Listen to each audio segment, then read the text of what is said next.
Boom. Okay, so recap, which I'm doing now because you guys always have to have a fucking political discussion about who's doing it, and then it always ends up being C. So I'm just doing it and taking the inspiration for myself, maybe.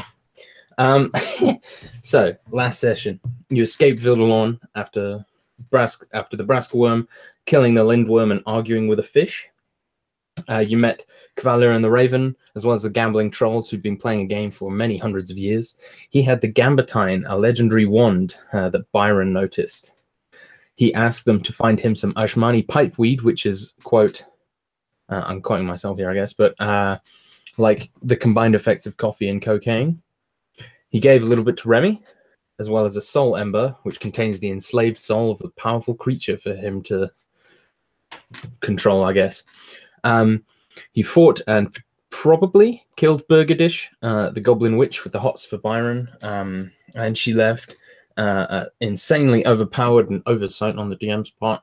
Amulet that heals whoever wears it for 10 hit points a turn, but does require attunement.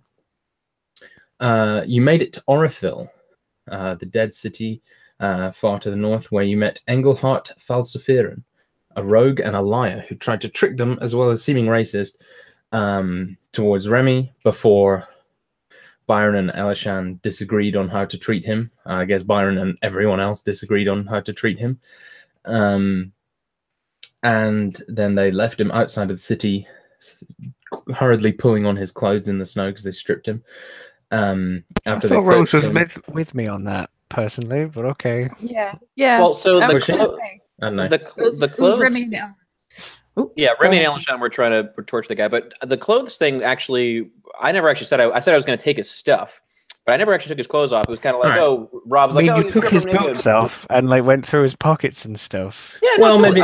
But maybe like they leaving should him have naked taken in the off his cold clothes. was not like part of the plan. Well, the way the narrative I thought went, you- he I was thought- naked because yeah, I Rob thought was it describing happened- him as like yeah. stripped down. No, it just happened. I didn't mean it that way. Himself and like threw him out the gate, holding his clothes, so he could get back dressed. He had to do the walk of shame back to his dorm. But he did warn them of his companion, a necromancer named Braith, who he thought was a man of some god, but then turned out to be a necromancer, it seems.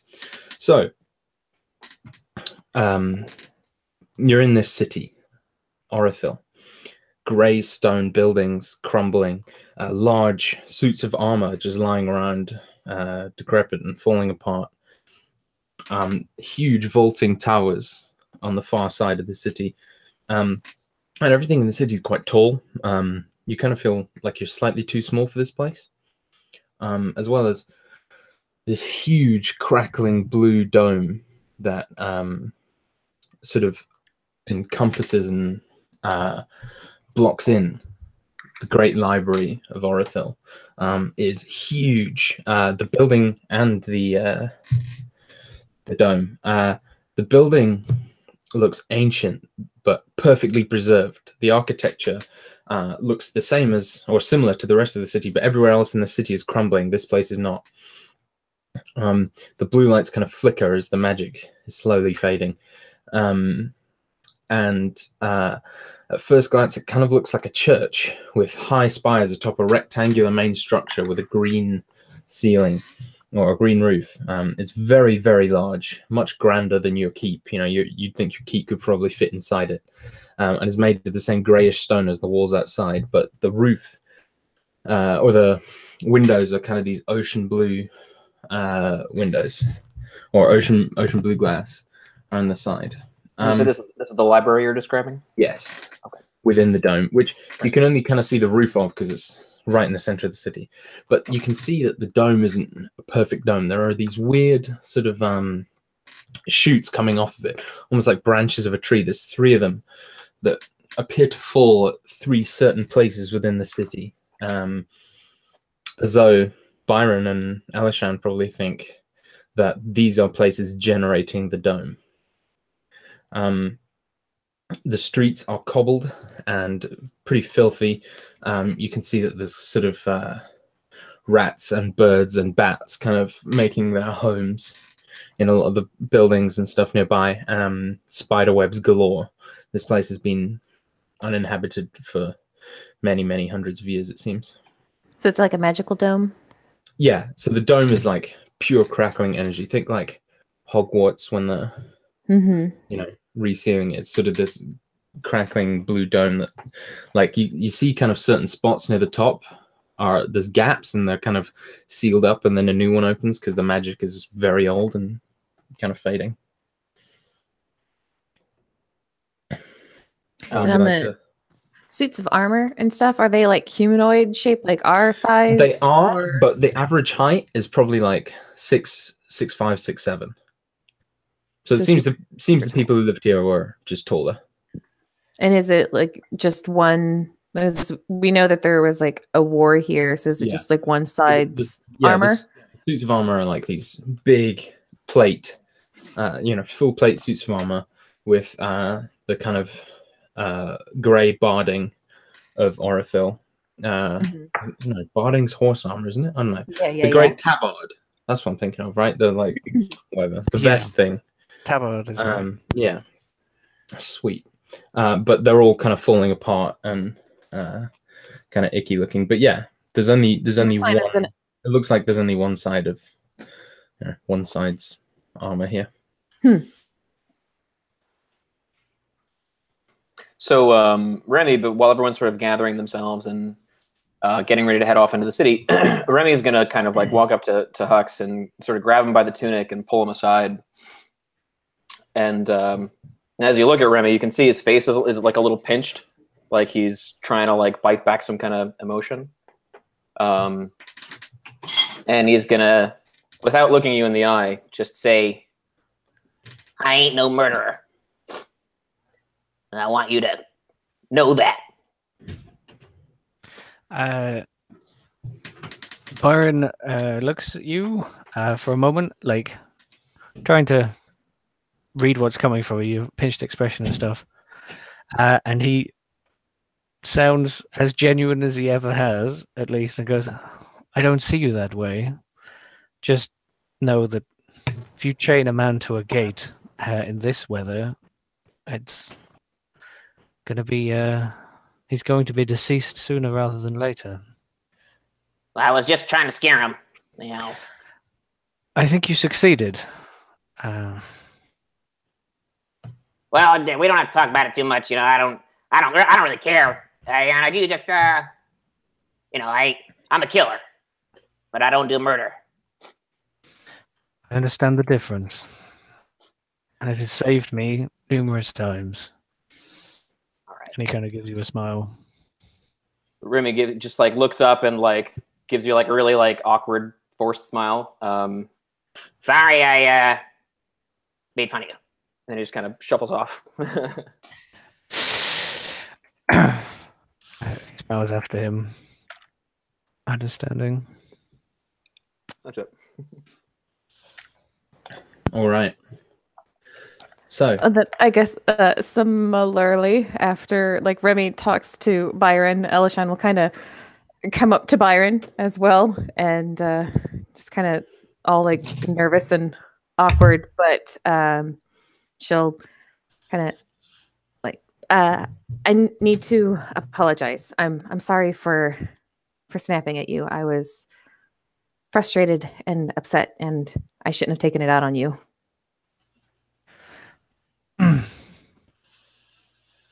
You were? Oh. I've noticed you have been uncomfortable of late. This journey has taken its toll on all of us. I want you to know that you are more important to me than your words. Well, sorry, you go. I was just gonna say that doesn't excuse me being rude. It's been a hard few months for me, and sorry, it gets harder sometimes, and I'm sorry.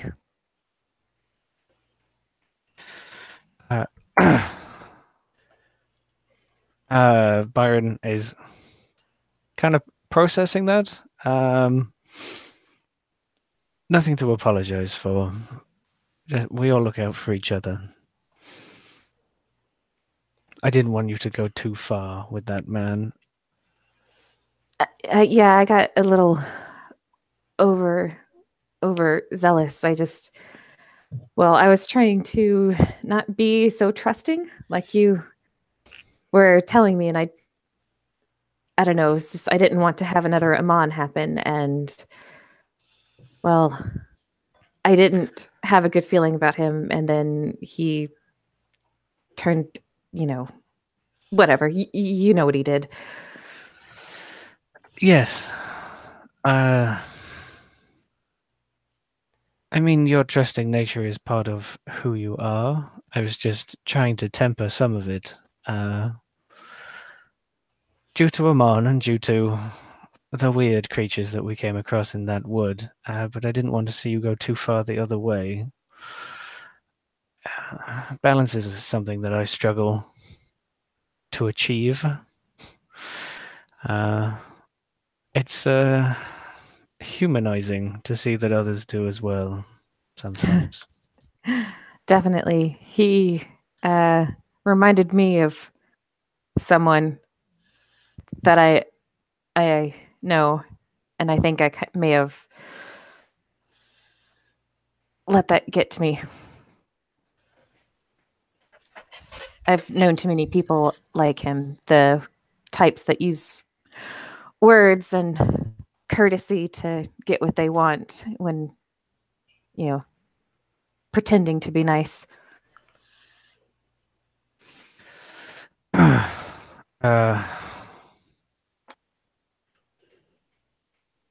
I've known a great many people to use a great many words. People are usually all after something. I just thought that man was much less of a threat than the things we'd been facing recently.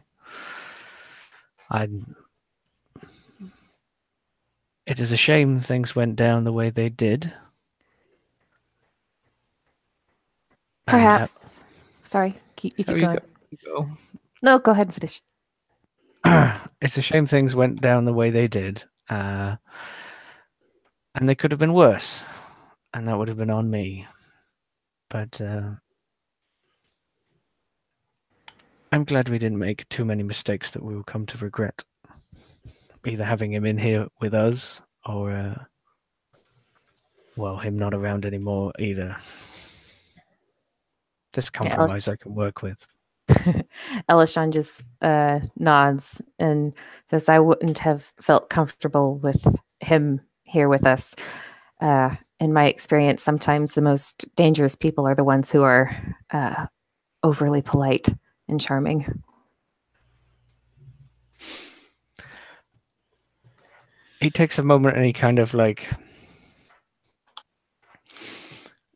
think maybe brushes the side of his face. I wonder how that makes you feel about me. Oh, not you. You're honest and polite. There are others who are polite only as a means to mask their true intentions. I shall have to keep on my guard. The scoundrels. And he cracks a smile.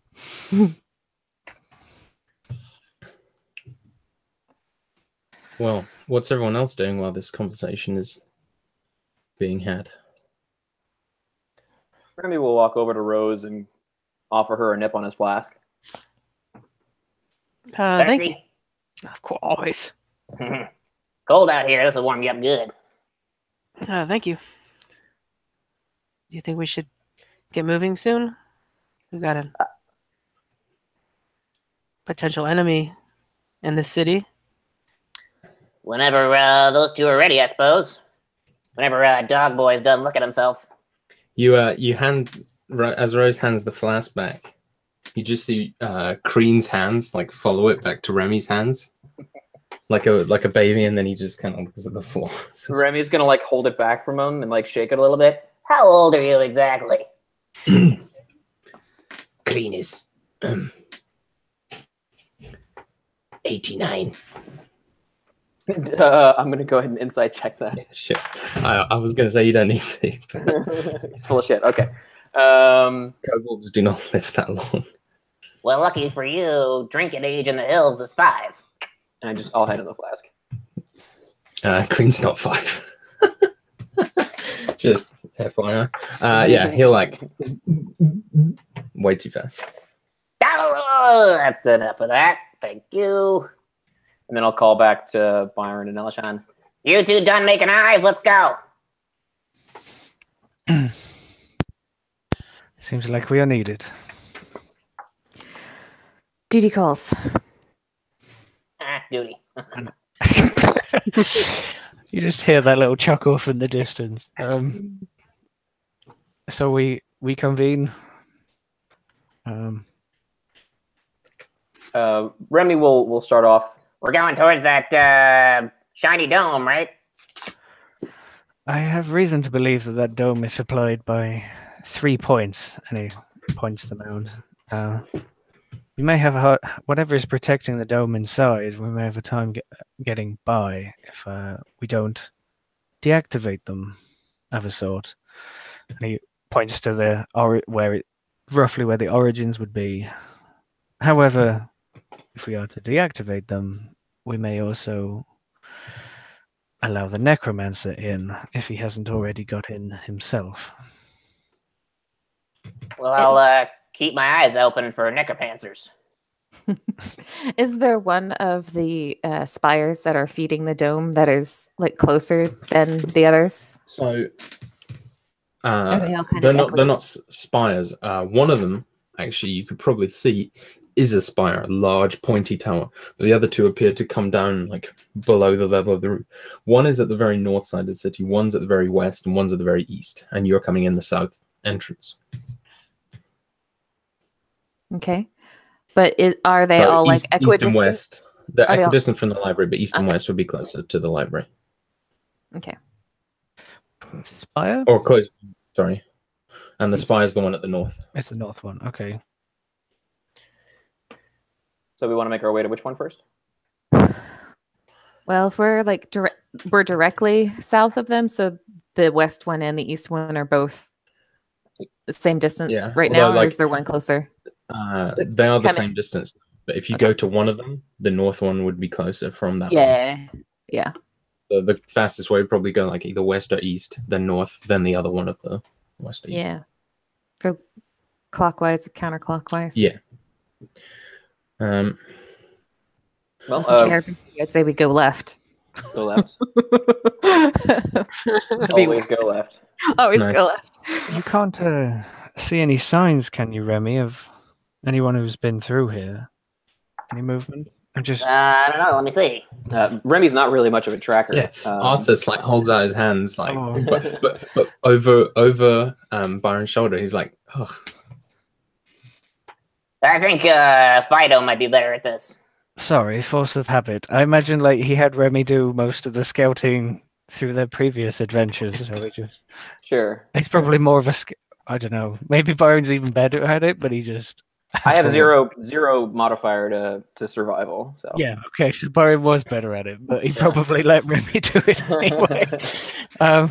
Apologies. Old habits die hard. Arthurs, you able to see if someone moved through here? he points to the ground and just shows that there's one set of footprints that appear to have walked like straight ahead north through the center road.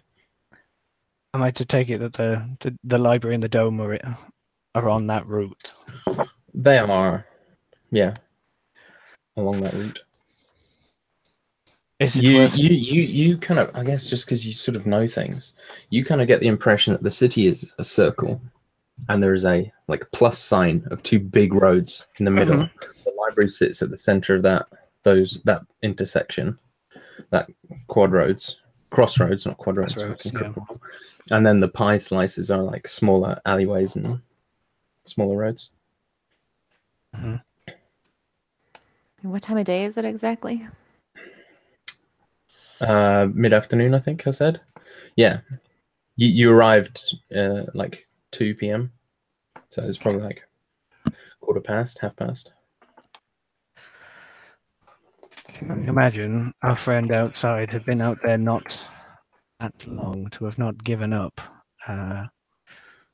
So he could be fresh on the trail of the necromancer. Would it be best to track him rather than These move to his tracks are spawn? they're less than a day old.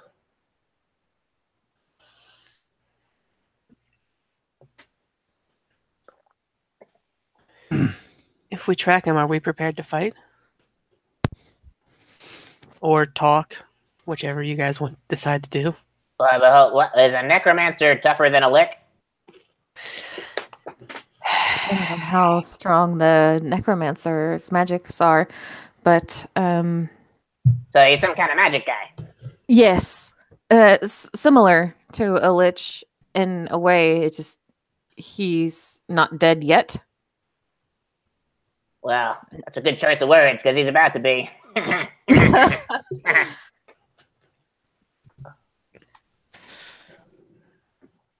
To echo Rose's sentiments, I'm curious.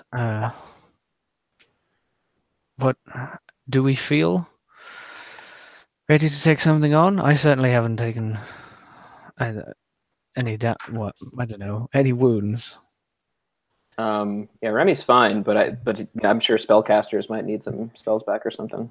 I'm physically well, but my magics, at least on the higher echelons, are a bit tapped. A bit or entirely? I have my 6th level, and I have a 3rd level, and then no 4th, no 5th. I'm about halfway equally across the board. Though I could gain mine back with a little study. I Or gain a can't bunch do of that, unfortunately.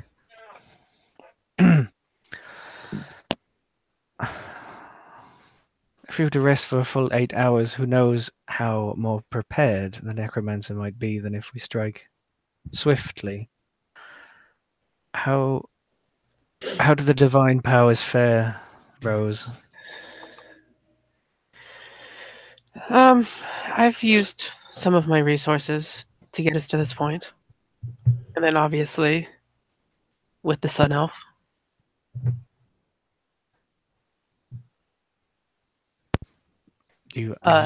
Yeah.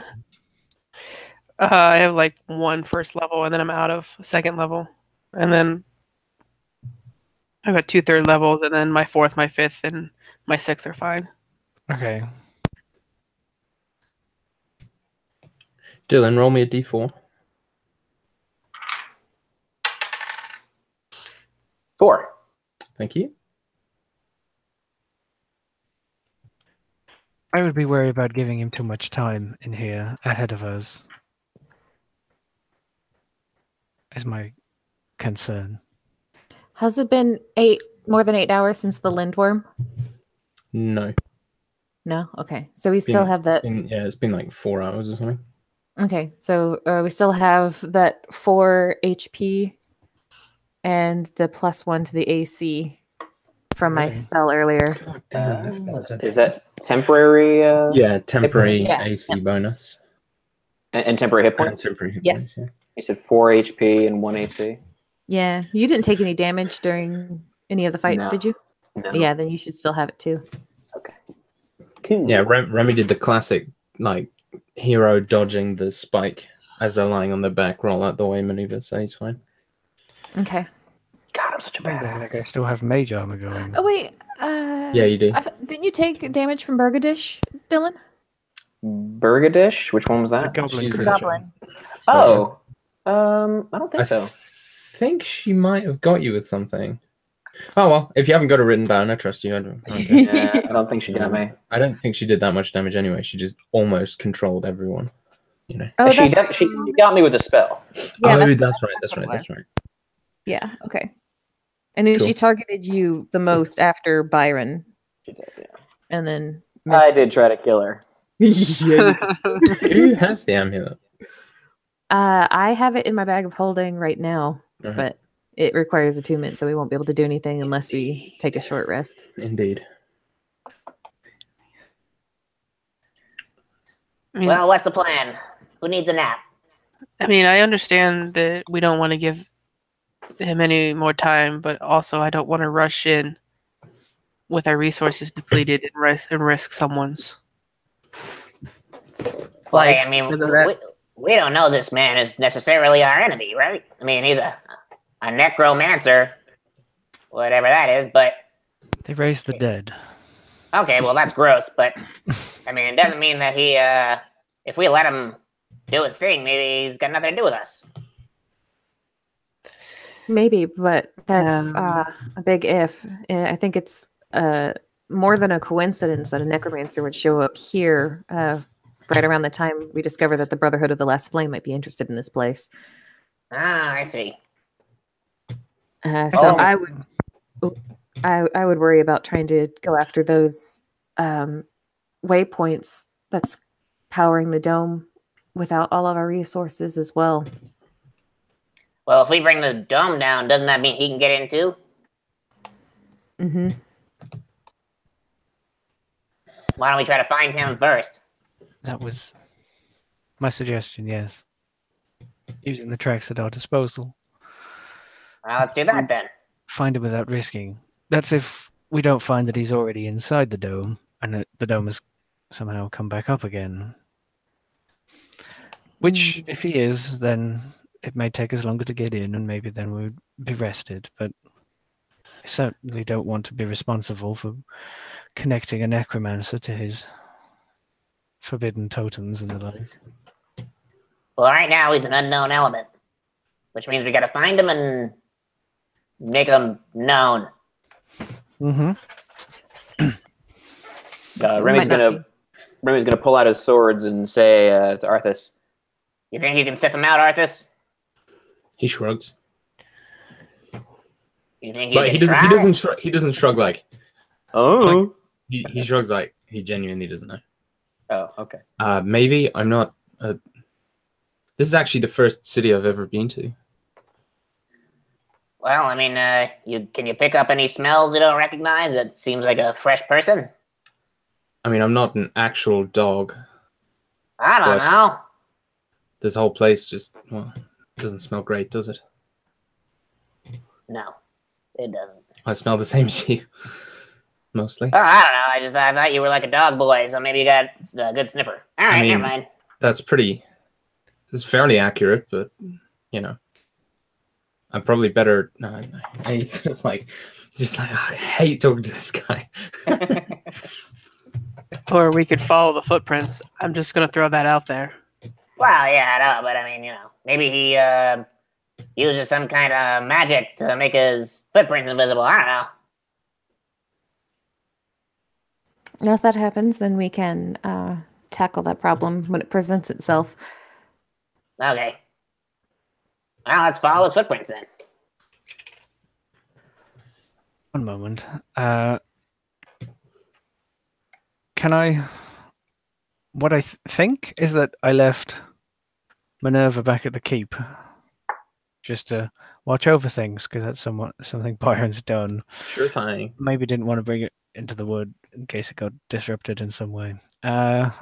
So I'm going to summon her to this location Right. to give us an aerial view. Does she like have to fly over here, or I think I can just. I'm just trying to. she just up? If I cast it, yeah, I think I can. If just you're familiar, right? Yeah, location.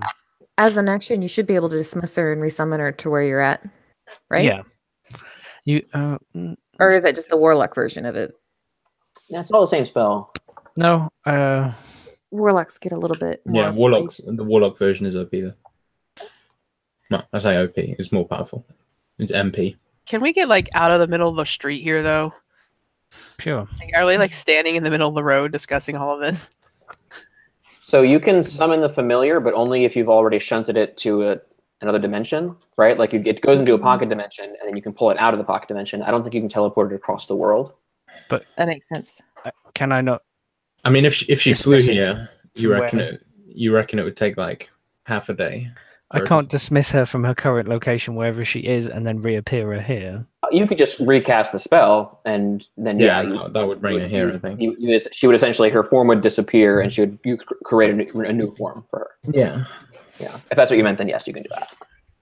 But that takes like 10 minutes or an hour or however long the ritual is. It's an action if you just cast it, but the ritual's 10 minutes. Yeah. Well, it says as an action, you can temporarily dismiss your familiar. It doesn't say that you have to be near your familiar when that happens. Yeah, but does the familiar reappear next to you, or does it reappear where it was? No, what you As an saying is action, while it is temporarily dismissed, you can cause it to reappear in any unoccupied space within 30 feet. Oh, So fine. he So, yeah. technically could Okay. teleport you're across right. the world. I'm happy with that. Okay. True. If that's your ruling, Byron sticks out his arm and like snaps his finger, and Minerva just like probably like feet up, just like forms. Hello, Minerva. I was wondering if you could give us a bird's eye view, and then no worries, mate. cool. And I toss her into the air. She's an owl? Circling. She isn't an owl, yes. A pygmy owl or something, you said? Like a really tiny one, or is she just like a normal owl?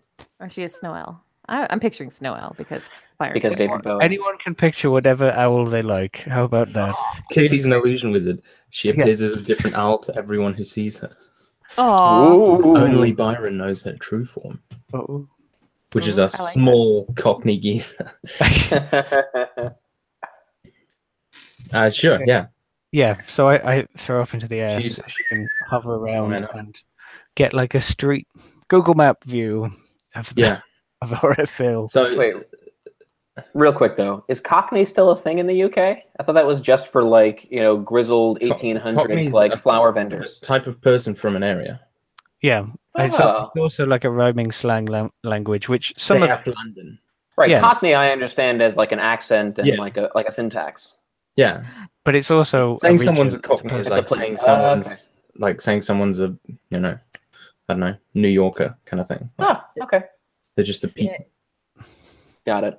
Yeah, so you see flying up, you see the dome in the center and this grand fucking church or library that looks kind of like a church. You can actually see now that you're looking at it from above that the roof is glass. It looks like green glass. You can also see that the three tendrils coming off. One leads to a large spiked spire at the north end. One leads to a small L-shaped building that looks sort of I don't know, it's got like old kind of bits of wood that are rotted and outside of it, and it's just this small L-shaped building that looks very unassuming. And one is like a grand kind of manor-looking building, or maybe a museum, or maybe a town hall of some kind, or a city hall, like a large kind of meeting place. This huge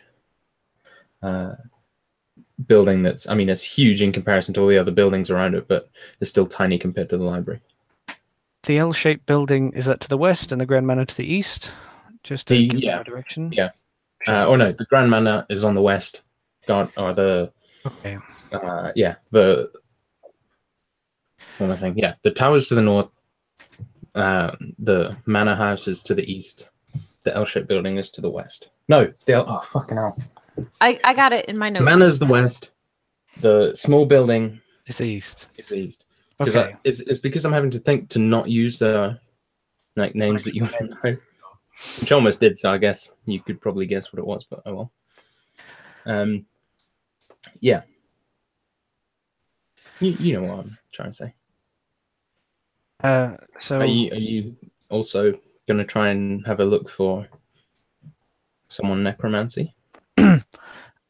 just before I like swap or entirely swap my senses, I will acquiesce to Rose's I was gonna say order, more request to move into some sort of structure off the streets if possible. Sure. As we approach that whatever structure we choose, Remy will take a second and hold everybody back and just check it out, do a cursory sweep to see if there's anything inside.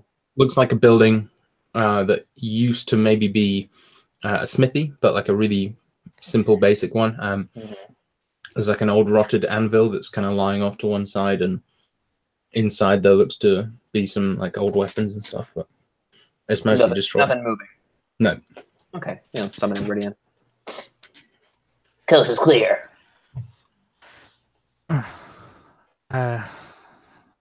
If you'd, if, if you'd allow me some moments, and he sits. Wait. How many moments are we talking about here? Because I'm not made of moments. No, I'm just kidding. Go ahead. He sits on the floor or wherever is less spiky, or covered in debris, and then glazes over. And I'm just gonna start like. Can I sweep around looking for necromancer tracks near the dome to look if he's got in yet? Yeah, so you can have her kind of fly along the tracks. She flies and they kind of reach the dome and then fly around it, and they lead into a building, which is kind of similar size to yours, just like a small one. But don't come out again. No. The building has a small window on ground level if you'd like her to go and have a look. I'm curious, like, is this a huge city? Like, would it take us like an hour to walk to that distance? It's a big city, but the roads are very. I mean, it's probably like for a city, it's probably a small city, but it's big. The place is big. Okay. So like, I don't think it would take you an hour, but especially with the massive roads, like because you don't have to turn and stuff. It probably takes you like maybe half an hour to walk like to the dome, to the dome, the center of the city. Yeah. I just wondered how quickly we can act on this information, or people get across the city. But it takes her minutes to fly there. Like, she can. If you said there was a smashed out or blown out window or something, she can land and have a look in. Yeah. I mean, it doesn't look like there was ever glass in this window. Okay. It's just, I mean, there could have been maybe, but just looking, and it's really dark inside. And you see kind of in the corner there looks to be a person just sitting down, and their breathing is very slow and ragged. You can't. I mean, I guess she's an owl, so she can see everything. But so they do have dark vision. Yeah. This guy looks to be. He's wearing robes that are this kind of dark grey and have these inlaid white patterns down them. But you can see there's a kind of like leafed scale mail underneath, like metal scale mail. And this guy has this kind of very dirty blonde hair that is kind of pulled back, and then there's like a central knot that's sort of tied kind of over the top of the rest of the hair, kind of braided down in the back of his head. His face is he's quite young. You'd say like 30, maybe just a bit older, but his face is quite heavily lined. He is clutching a wound in his side, and is like whispering slightly, but you can see there's kind of this black, the veins on his neck are sort of black, going up one side. And you would think this person's been poisoned. There is, let me see, there is a mace tied to his belt, and there's an axe on the other side as well. And he's just kind of lying there like... I don't know what record or something of necromancers I have read, but that sounds to me more like a cleric. Do I get that? He's definitely dressed more like a cleric. There's no identifiable symbols on him. You said the grey robes with some sort of white inlay. They don't have any markings. Oh, okay, right. And yeah, you don't see a symbol. It could be under his shirt, but I guess most clerics would wear it on the outside for easy grabbing. Sure. There's no identifying features of anywhere he would have come from, at least at that distance. But he's wearing like generic kind of peasant cleric robes. Sure. Like not as nice as Rose's. They're very ragged, especially at the bottom. Like they've been ripped a lot. and they're probably like sewn a bunch and that kind of thing. This person's a traveler. Okay, I don't know. What would have commanded to return or something, and then there's as he comes back out from the glaze. There's a person dying half an hour from here, just off the dome. Appears to be dressed as a cleric, though I see no symbol. Poison. Didn't Jerkface say that his buddy was supposed to be a cleric, but not really? I can't remember. Byron Yeah, would. he did. Yeah, he did. Right. He said he thought he was a holy man. Yeah, he said I thought he was a man of some god, but then he turned out to be a necromancer. If he is a necromancer, if we can trust the person we spoke to, he is laying dying. Well, let's leave him to it then. I mean, I saw no evidence, and we didn't seem to get on with the last person we talked to. Did we ask if Braith was actually a necromancer while he was under his zone of truth? Because I have in my notes that he was dangerous and was looking for books about necromancy. I think he did. I think he said, well, no, I think you asked, is he a cleric? Maybe. Or like, is he actually a cleric or something like that? I think he volunteered the holy man thing. Maybe, yeah. Well, if it's in your notes, then it happened. If it's not, then it's not. Dan's notes are better than mine in that regard. Well, if it's in either of your notes. I mean, I can't go back and have a look. Give me, Search for the name Braith. Yeah. Dan probably spelled it wrong. Braithe. Yeah, I think I got It's that the right. E that would throw me off. I mean, that's the oldie English kind of spelling of it. So Right. I put E on it. I mean, I've never met someone named Braith in real life, so.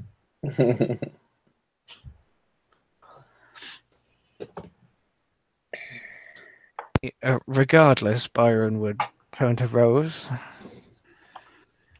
Do we save the man, or do we leave him to his fate? If we set off now, we might still be delayed. He may have valuable information. He doesn't look in the state that he would try and or have the strength to kill us, but I haven't met many necromancers. And this may not exactly be our necromancer friend. I'm happy to take that bet. I don't think we should leave loose ends. Fair enough. That's another way of looking at it. Follow the tracks. All right. And he kind of like beckons everyone out, I guess. So as you're walking, Jade, roll me a d4, please. 1. Okay, thank you.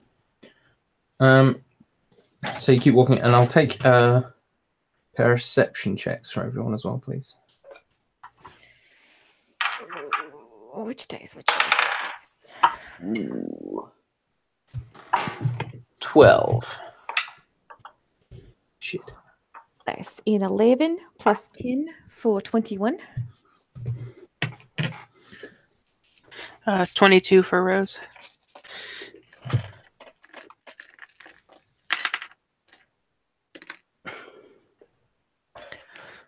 I certainly don't beat that. No worries then. 12. So, okay. As you're walking, you just hear a crashing sound down an alley on your right, as if something has just disturbed a suit of armor that was lying on the floor. Remy's going to kind of pivot and move himself to the edge of the alley and point his crossbow down and wait for something to pop out. Okay. What's everyone else doing? Looking down the alley. Is there anything visible? Not that you can see. It sounds like it came sort of down the alley, but maybe to either side, so it wouldn't necessarily be visible.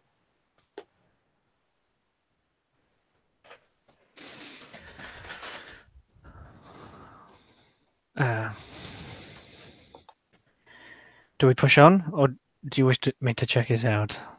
And he nods up to Minerva, who's flying around. Do we see a suit of armor like lying on the ground? Not down that alley, no. Send Minerva. If she sees anything, I'll go check it out. So, and he glazes over again, and Minerva, at some distance above, is going to track the alleyways. Okay, so yeah, you fly over and you see what looks like a suit of armor was maybe sitting and has been knocked on its side just around the corner of the alleyway that everyone's looking down.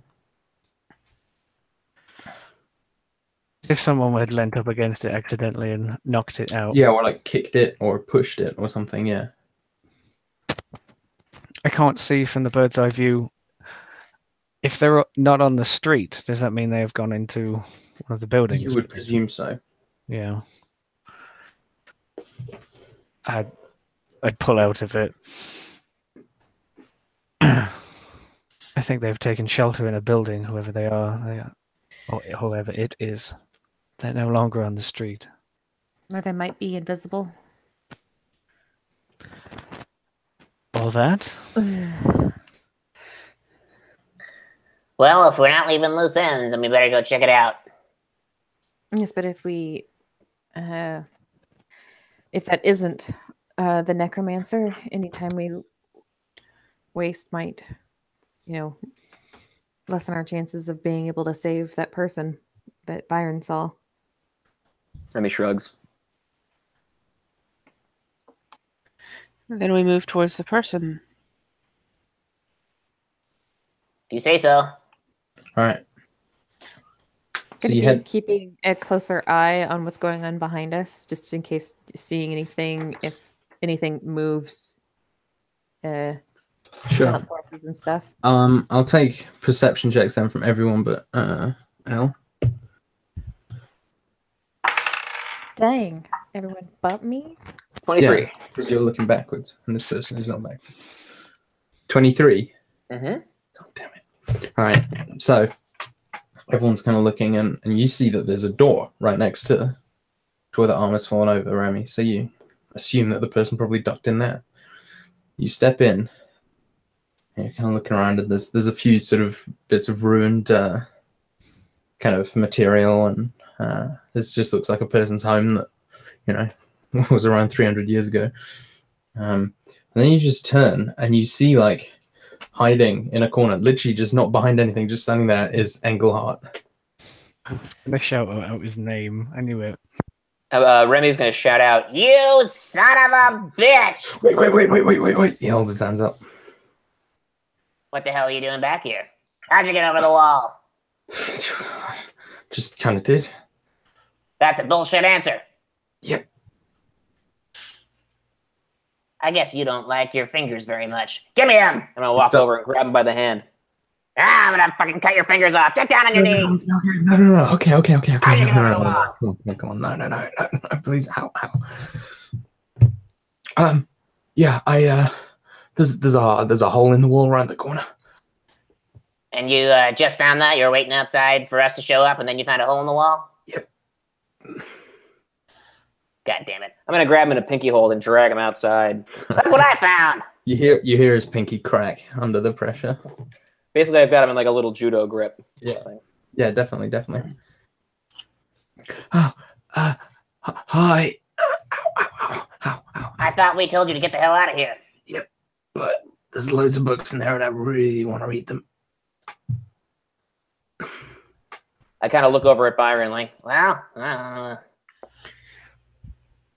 Byron kind of looks down dismissively at the guy being dragged across the floor almost at Remy's side. Make yourself some use. Did you poison the man before he escaped you? Yes. Well, I Would that not have- stabbed him with a poison dagger.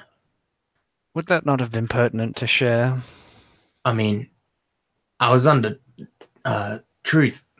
If you didn't ask it, then it's a fair game, Ow. That's not how that works. You could have offered that information freely at any time. Correct, but It might have made us like you a little bit better. or a little less, depending on how we feel about poison, I suppose. If I was in this to have people like me, then I would not be in my line of work. I'm gonna release his finger and just kind of let it go to the ground. Oh, ow. Well, he's got balls, I guess. Not for much longer, but he's got balls.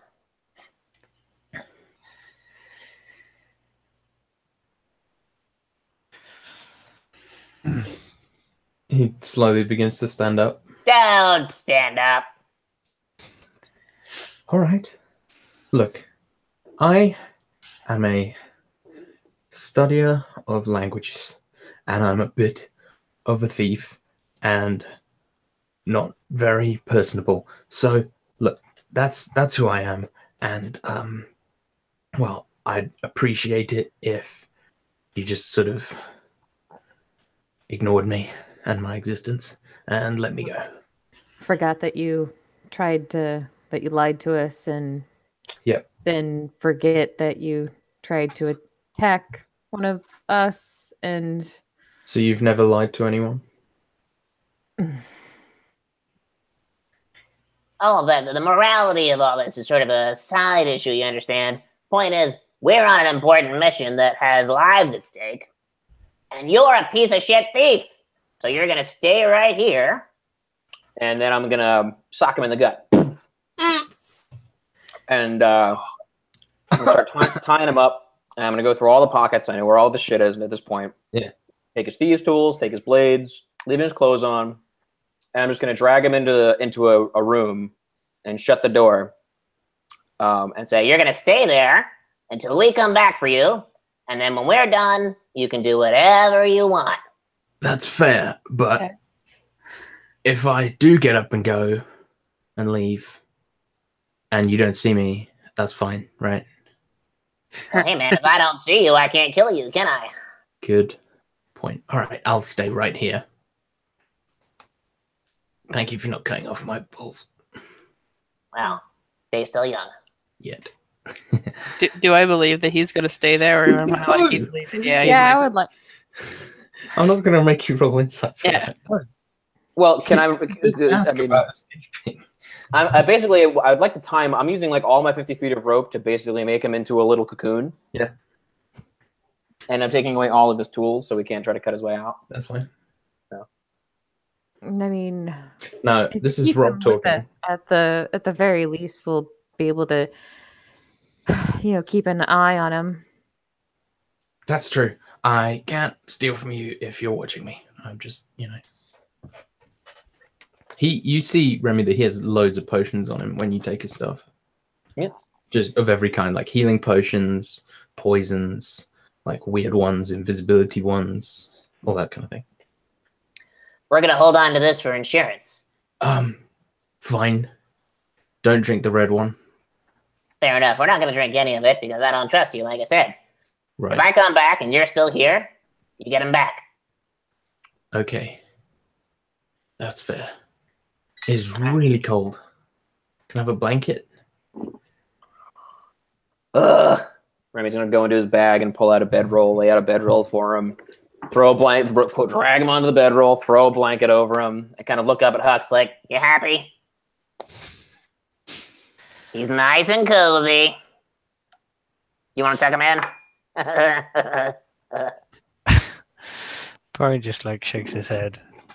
He's not amused by this man anymore or his antics. So He just says that as he's lying there. He says, "Look, I know we got off on the wrong foot, and yes, I know, I'm a scumbag, but I really don't have it in for you guys, and I Well, might that's help you fine. translate some things. So Well, if we find anything that bears translation, we'll come back here and you can have it. How about that? that just seems inefficient." Well, I don't Can give a I- shit what you think. Insight check his. Yeah. Oh, Yeah. that's a Oh. 19 plus 10, 29. Natural 20. Oh, dang. Oh, Right, girl. can I just firstly say that acting out his body position tied up is really hurting my neck, and I need to just stop. For fuck's sake. Also, He sounds like he's just trying to bargain. You don't think he's told any lies? Like, he said he was a scumbag, and you said he can translate, and he said he can translate things, so you probably believe him. He spoke to you in all your native languages. He could be useful. Oh, He nods. he spoke chaos. Does he have chaos? Did I ask if he has Yeah, chaos? he does have chaos in him. Oh, Teensy bit. he does. Does Yeah. he? Yeah, teensy bit. Mm. Like That 0.5. No, like 1. Which I has can't no tell. effect. I can't tell levels though. No, but I you just can. I'm saying there's like Yeah, yeah, a small orb, whereas when you looked at, when you look at yourself, there's a bigger orb. Hmm. Yeah, you're still all chaosed up, aren't you? I have I two. mean, not all chaosed up. She's at a chaos point where it's like, what's the point? Maybe I should just get 3 more. I mean, having 4 was so fun. That's very true. You almost became Gollum. They only started to fall out. I like my hair and my nails exactly where they are. So that is something that Elishan would tell the group. You're tainted, are you? Just how long have you spent? As soon as she mentions chaos, he narrows his eyes at her. Well, he'd be able to tell. Yeah, he sees it too. Yeah. She just does like the jog on gesture to him. He says, yeah.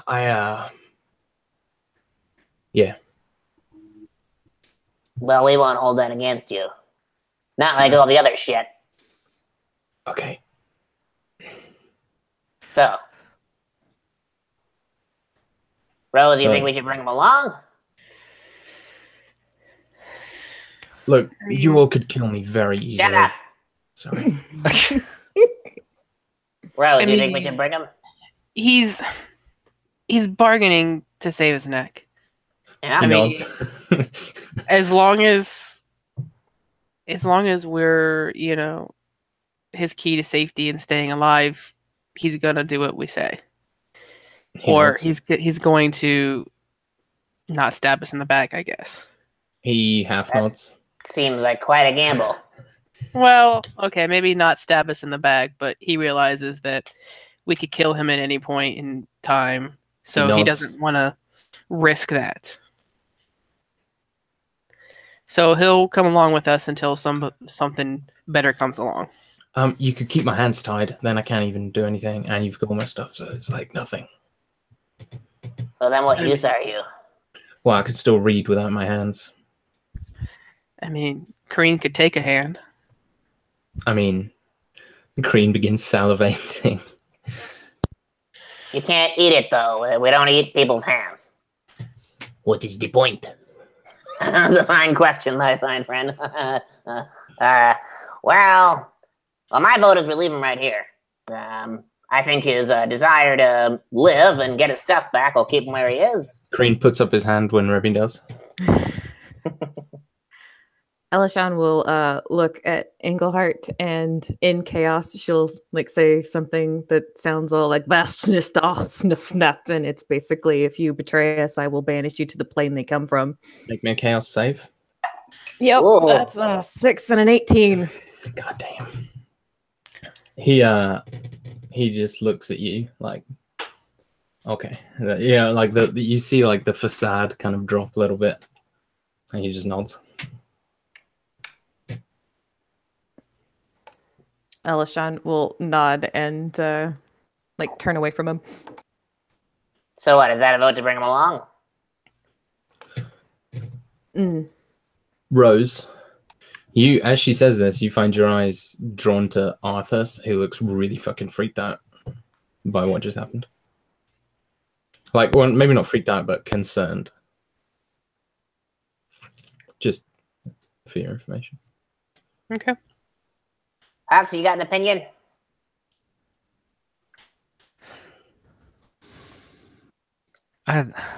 You have dispossessed him of all the things you could use to hurt us and bound him up. You have. I mean, sorry. He can be of some use. There's a great many things in there we could probably use or translate with his help. And as Rose suggests, if he is with us, he is not elsewhere causing some sort of mischief. See, Remy's foot is beginning to tap very rapidly.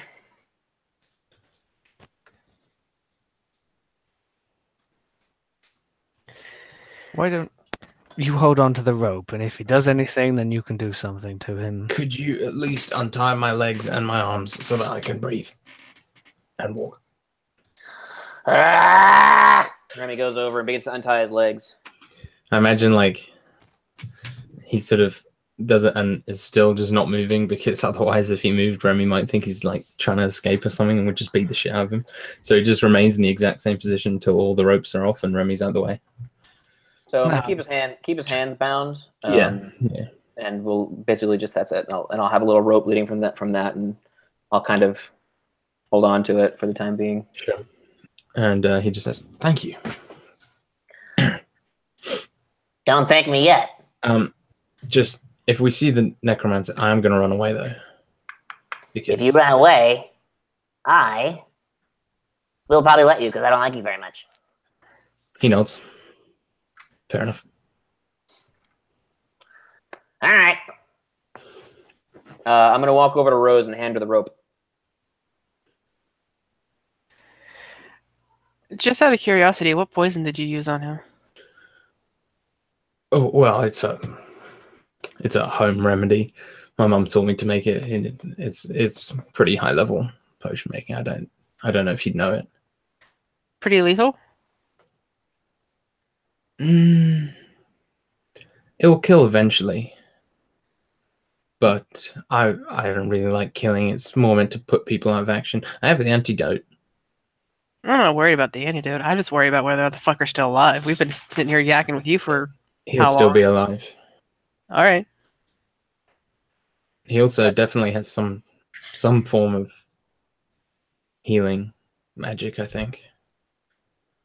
I definitely saw him cure his own wounds. Never cured mine, though. I guess he's waiting for me to die. Probably he was waiting for me to die, actually, now I think about it. I mean, he likes, I assume necromancers kind of like deadbeat. It's probably a bit weird. Is it weird? He's just, like, talking constantly.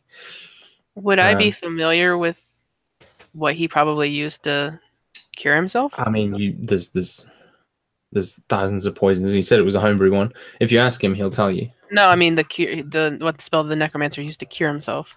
I mean, if he describes it to you, maybe he says, he just sort of waved his hand and his wounds started to heal himself.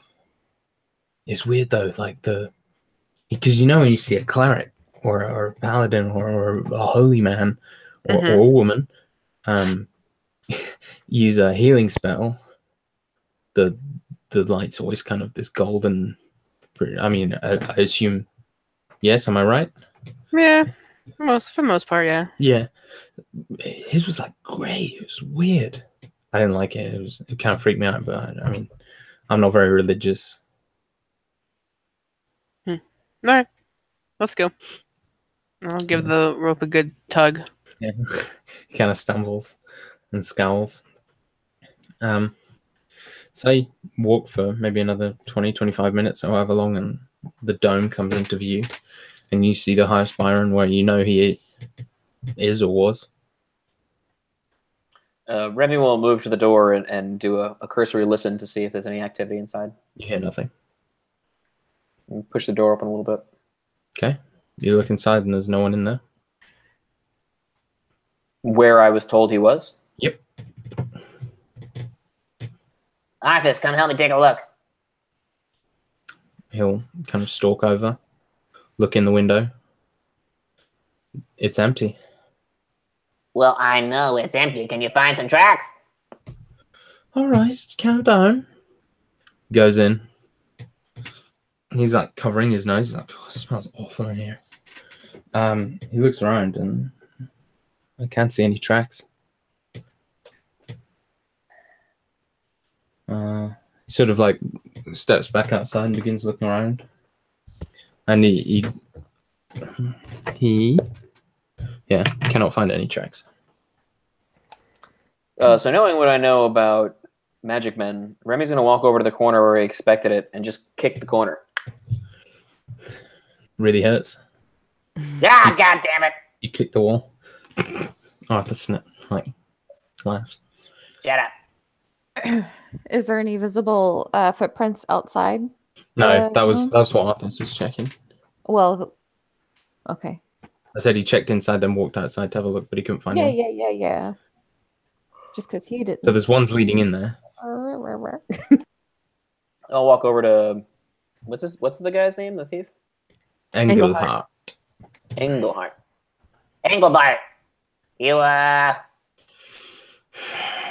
any idea how this fucker might have slipped away? I mean, no. Maybe. I mean, he's magic. Like, I don't know magic. Yeah, you can insight. It's 23. He seems like he doesn't have any idea. Can I peek my head in to see if there's like any traces of anything like left behind? You can? Or, yeah. Do you want to make like Arcana? Like, yeah, like Is that what Arcana you're trying to do? investigation? Yeah. Yeah, either one. Arcana. I'll try Arcana. Gonna be balls because I rolled a 2 plus 5. Nope. 7. Nope. There is nothing inside. I see nothing inside. Anyone else? I mean, could I make an investigation if she's done Arcana, or You can make either one.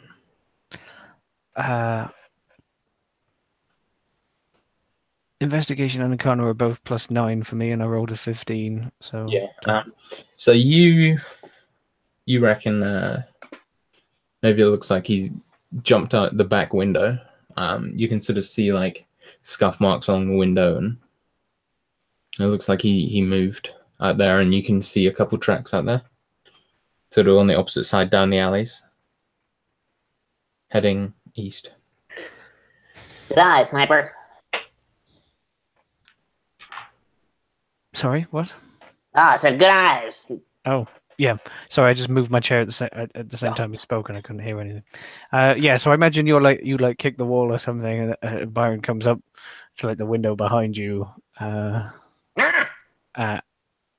He's gone this way. Oh. How come you didn't see that? He points at Arthas. Because I was looking out the front door. Honestly. I live in the forest, not in the city. Ah! Remy's going to scurry over the window and pop out and see if he can follow the tracks. All right, you can. It's pretty simple. There's not been any tracks for a while, but they seem to just keep going. Well, onward, I suppose. Engelhart will say, I think he wants in the library, so he's probably going to go and try and break in. Like, use the,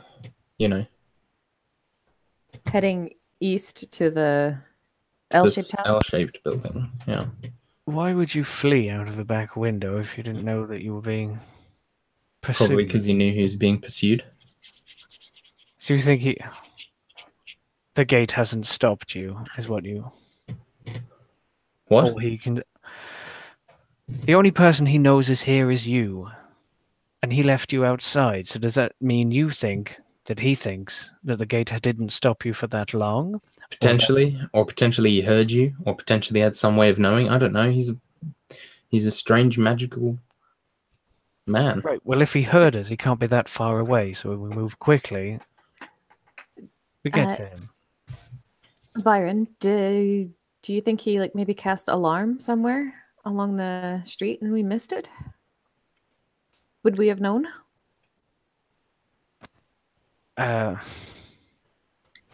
Potentially, but the man was dying. By the looks of it. We didn't give him that much time. Perhaps. Did he see Minerva, maybe? I Can't be certain. You doubt it. He was okay. He was fairly busy when I saw him. Arthas will just kind of say, so if he is just ahead of us, then we're wasting time. Mm-hmm. Agreed. Good point. Shall we? After you. Remy Oh. gives him a way exaggerated little curtsy. Okay. Right. Sure. And then he just like heads off, kind of confused by Remy's like weird outburst. And yeah, he'll just like start jogging. Remy follows, keeping pace as best he can.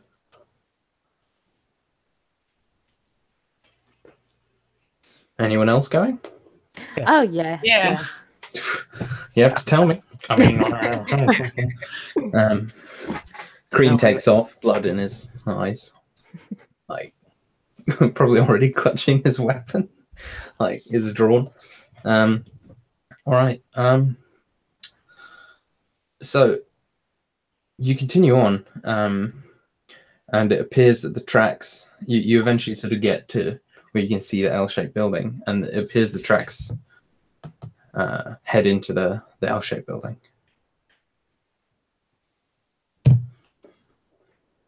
Let's go in real quiet like.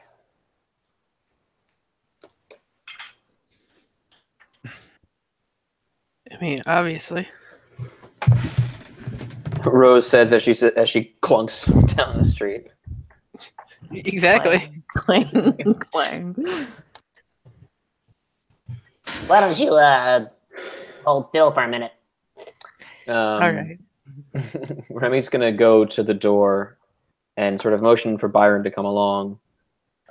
Anyone else who's not gonna blow his stealth can come along too. But Crean begins to come, and I Yeah. imagine Rose just has like a hand on his shoulder. It's like not you. Make your stealth checks. Sure. Alice some shall guidance? Go with. Sure. Yay, guidance. That's pretty good. That's 29 on stealth. I got a 19. 18 for L. All right. I have lost. All right. 18 for L, you said. And Mhm. what was the rest? 29 for Remy and a 19 for Hux. All right. You don't think you've been spotted?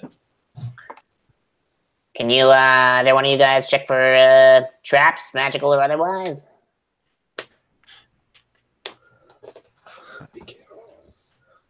Arcanery or I think investigation would turn up either one, unless it was an invisible trap of some kind. tell you what, instead of casting as a ritual, I just cast detect magic as like instantaneously as a first level. So All right. everything within 30 feet or whatever that is magic is revealed to me. For There the is nothing on the outside 10 minutes. of the building. And if I, is there a door or is it just? There is a door that's in like the sort of top part of the L. And any windows that I could look through into the room? There are no windows. Can I Interesting. just do like a perception check of like the building or Yeah, around? sure. I mean, everyone can kind of hear like a slight breathing inside if you have reasonable passive perception. Oh well, perception Because check it's kind of like is a sort of natural vague 20. breathing. Okay, yeah, you hear it. Yeah. Okay. You can You also hear him fart very quietly. Yeah, I was gonna say you hear what he had for lunch, like moving in his stomach. I can. Yeah. You think he's hiding, like he's got his back up, hiding around the corner when you go in. Remy will look up at Elishan and go, Huh? I think he knows we're out here. Maybe. She'll whisper quietly. Just because I think this would be really cool. And I don't know if it will work. Can Elishan pinpoint roughly You know, within a 5-foot With a space. crit, yeah. Please, With a please. crit. I With a was crit, gonna say, yes. I point to the part of the building that I hear wood Yes. creaking as he's leaning up against it. And I was like, he's right there. Am I able to like Maximilian Earth and Grasp and just grab him Fuck using the yes. wall? Cool. So like I don't know, really like you put your finger and like point to the wall,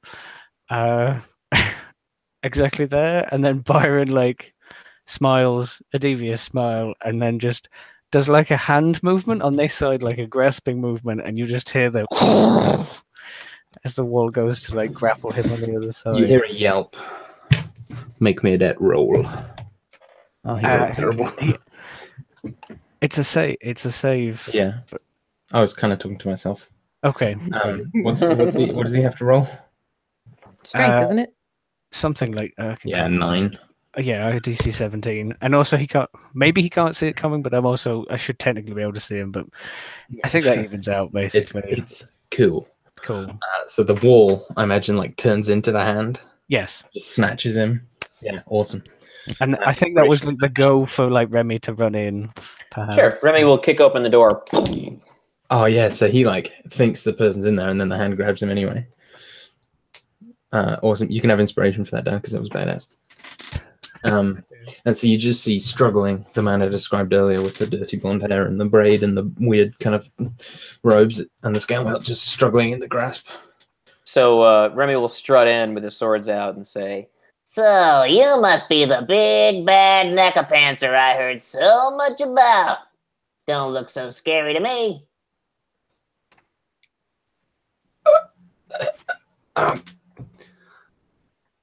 Okay. He just says, like, as he's slowly being crushed. Does he still have visible signs of the poisoning? Yeah, it's kind of going up his chin and like onto his face slightly. Remy's gonna take a minute and whatever, if he has anything in his hands, if he has a wand or anything like that, he'll try to disarm him. Yeah, he has a mace and a hand axe. Any obvious like holy symbols or arcane focuses or anything like that? No, unless you want to like search him, then yeah, I mean I'll do what I can to search him. So he can keep making strength checks like every so often, and it only lasts for a minute. But I mean, there's a +0 strength, and you have a ridiculous DC, so we're just going to say that you can hold him for as long as you want, because I can't be fucked to make those checks. Okay, I like wait. I presume those two have sort of gone in, so I wave at Rose to advance. Yeah. So I assume you kind of loosen it a bit so he can talk. Yes. He goes, "What did you call me? A necropanther?" Well, isn't that what you are? You like to play with dead people, right? Play with is a strange term for it. Well, I don't know. What else do you call it? Fair. So, what are you doing here? Just going for a stroll. We met your friend outside. Yeah, I was just about to say, Rose, Englehart's going to try and run away. Are you going to let him? No. All right. Fucking grapple checks or whatever, strength checks. These guys are so weak. Yeah, never mind. You win. Okay. It's not worth it. Yeah, so he starts running and you just yank back and he falls on his ass or on his face, I guess. And I'm going to just start dragging him towards. Yeah, and he just says, "No, please, come on, no, I really, no, please. As you're dragging him back over. What was the question you asked? It's just said that we met your friend outside. Oh, yeah. The way she says it, she does not mean friend. Yes, I think he could work that out. Yeah, he says, you see him kind of, his jaw sets, and he says, "Where's he? That bastard, let me down." Oh, you're not going anywhere, buddy. What do you know about Amon? What man? Amon! What man? Amon! Man? Amon. I do not know anything about someone called Amon. Inside check. And what was the order just before you insight check? The order First was- way. It's the First Brotherhood of the Flame. Yeah, I would say that, and so you can insight both of those. Yeah. I don't know what you're talking about. I got a 16. 17 for L. He doesn't know what he's talking about as far as you can tell. Doesn't know what he's fucking about. No. Okay. If I start a lisp in character, I kind of have to keep with it, because otherwise I lose it.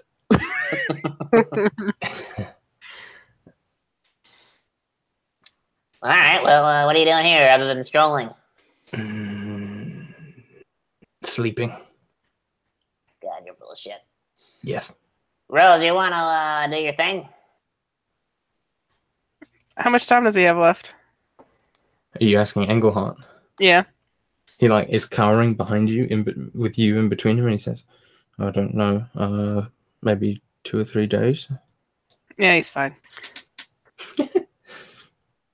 I mean, eventually. Oh, no, I meant your zone of no lies. I mean, we can do that. I don't know, just a thought. And I'll cast Zone of Truth. Okay. Just before we get into this, Byron, while your shit's still up, you see that there's a chest in the corner that's made of like iron, and it looks like there's a glowing magical thing inside it. Just before it runs out, because it only lasts like 10 minutes, and your guys' roleplay lasts 2 hours. So Sure. Does it look like that's the source powering the thing, No. or is this separate? no, there's something else in the room, but we can discuss that after. Just because that's not on a clock, because that's very obvious. Okay.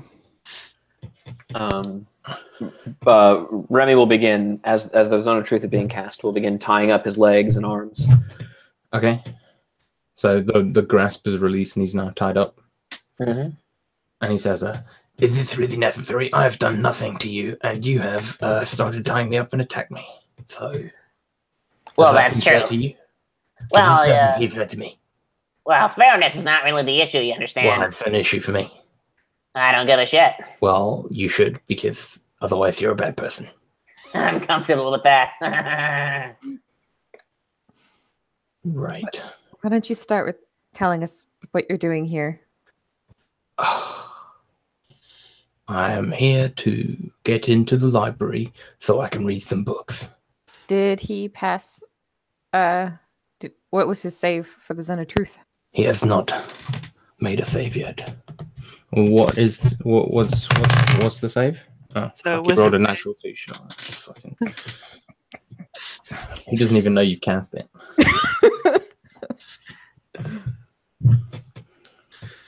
Okay, so Rose will know if he's lying. Yes. Okay.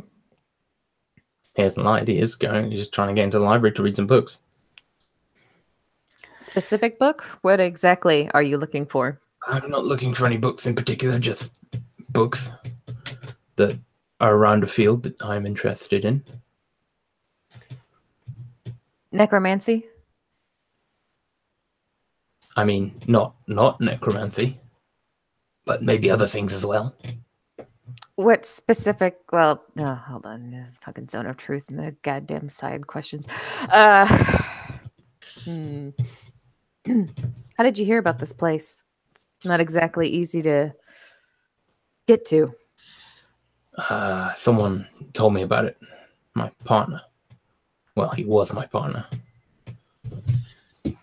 Gentleman named Engelhart, I suppose, or who calls himself Engelhart. He's Yeah. got some rather nasty things to say about you. Well, they're I all get the lies. feeling. He's Well, he said you were a necromancer. That's a lie. He you're said not that a you- necromancer? Do I look like a necromancer? I mean, you look like a piss poor cleric. Well, that's what I am. Because I have no money.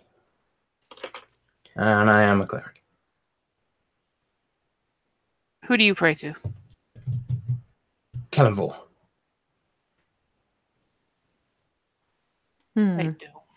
You would know him. Yeah, that's That's him. I do as well. God, Yeah, God of the yeah. dead. Yeah. He's Symbol. His- also not a bad god. He's like a neutral god. He's not Uh-huh. Yeah. a god of death. Indeed. Yeah. He's like a god of passing on rather than...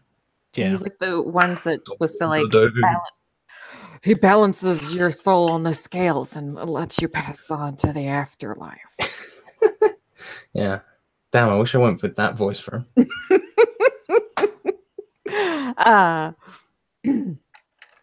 He also says that you betrayed him. He betrayed me. I can believe that.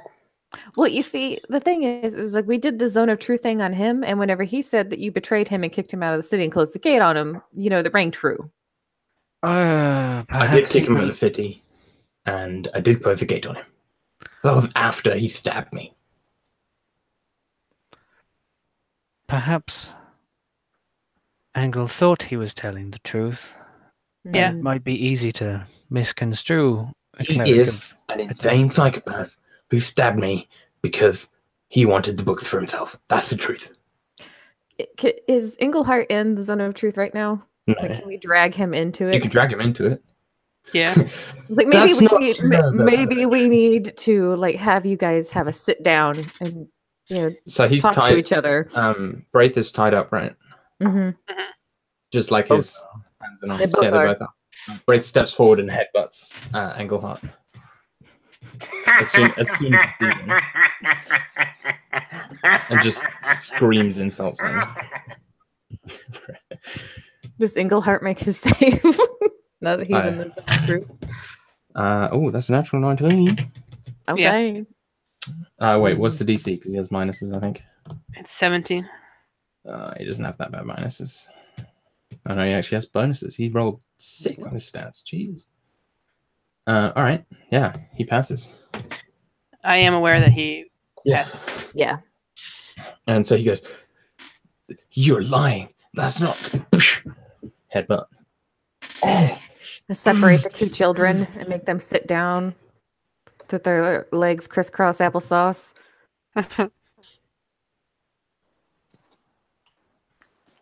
Bright spits on Englehart. Look, can you let me go so I can kill this bastard? That is really tempting.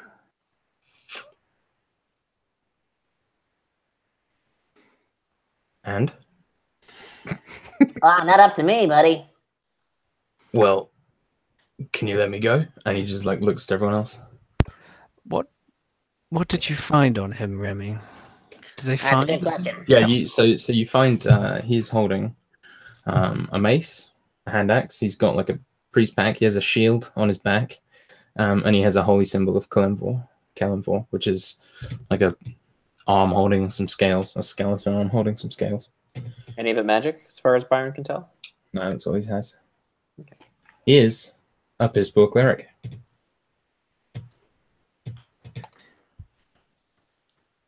So what happened first? You stabbing him or you betraying? First thing that happened, we're traveling together. He kind of gives me shifty eyes and freaks me out a bit. Then we start arguing because he said that he should get to look at all the books first. So I said no. And then he stabbed me in the side, and he like moves to show the side that he got stabbed in. And then, then I kicked him out. I closed the gate, and I ran off.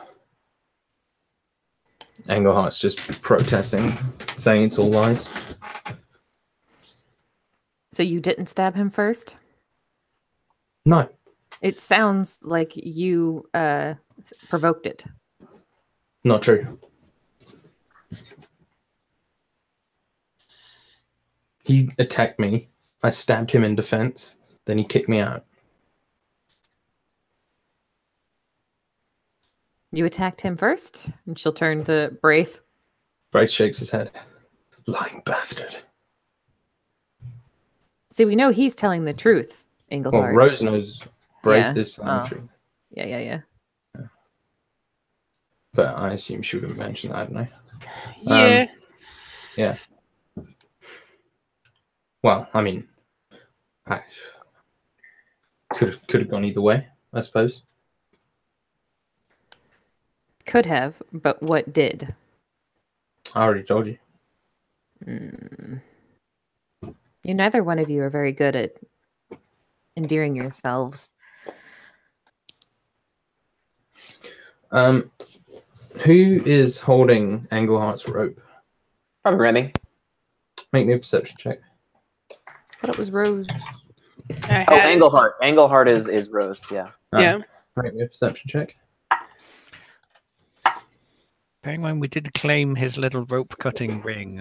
I know. Good. I mean, he might have 6 more on him, but we claimed 1. You're taking 23. everything. Damn it. Okay, so fuck. This is a cool thing that I wanted to be a surprise. So you see him pull at one of his sleeves, and as he pulls it, you see that the thread kind of comes out, and you're like, "What is he doing?" And then you see that the thread is shiny, and it's clearly like a kind of cheese wire type thing, and he's just kind of looping it around his finger, like pulling it out subtly of his sleeve. Like he's actually unraveling his sleeve, and this part of his sleeve is made of like this kind of really, really sharp cheese wire. And he's starting to cut the ropes around his hands with it really subtly. But you see him. He rolled a 21. I'll go over and kick him in the hands. That'll be enough of that. Yeah, and you just see it like slices into his finger. And he just howls. Okay. Okay. Clearly, Yeah. this one does not deserve clothing. No, come on. Don't be like that. It's just Do I need to check your asshole too? this psychopath is gonna kill me, and I can't just let him kill me, can I? I'm tired of this. I'm gonna put a gag in his mouth. Okay.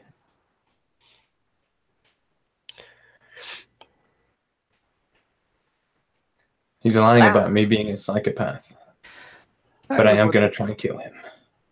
Brave Dave says as he stands, or tries to stand. It's an understandable impulse. However, we can't have either of you wandering about while we're about our important mission. So, He won't be wandering about.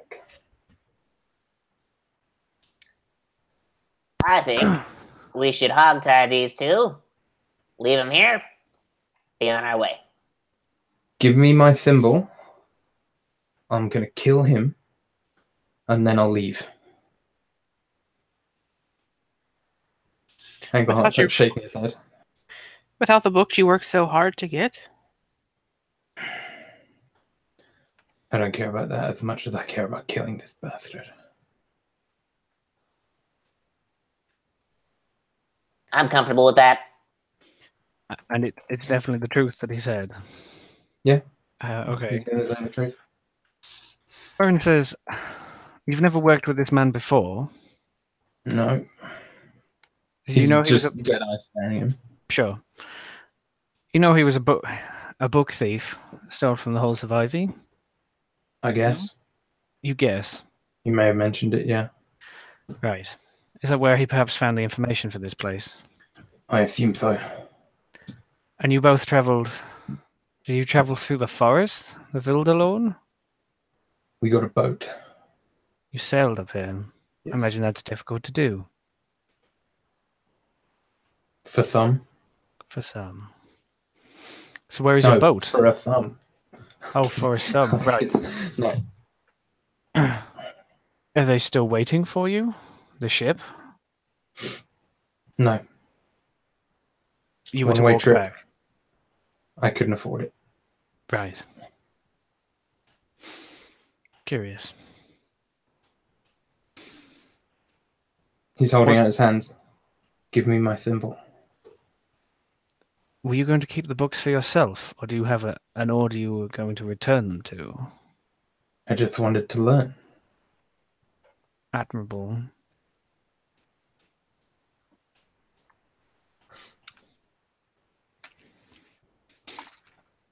Now, real quick, Necropanther, the Anglefert, he says that the poison he used on you, he has the antidote. I don't know which one it is, so if you kill him, you're probably gonna die. You okay with that? He shakes his head. I'll be fine. All right. I say we let him smash him. I don't care.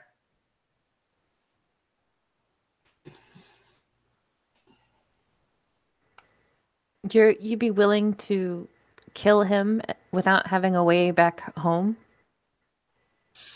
Yes.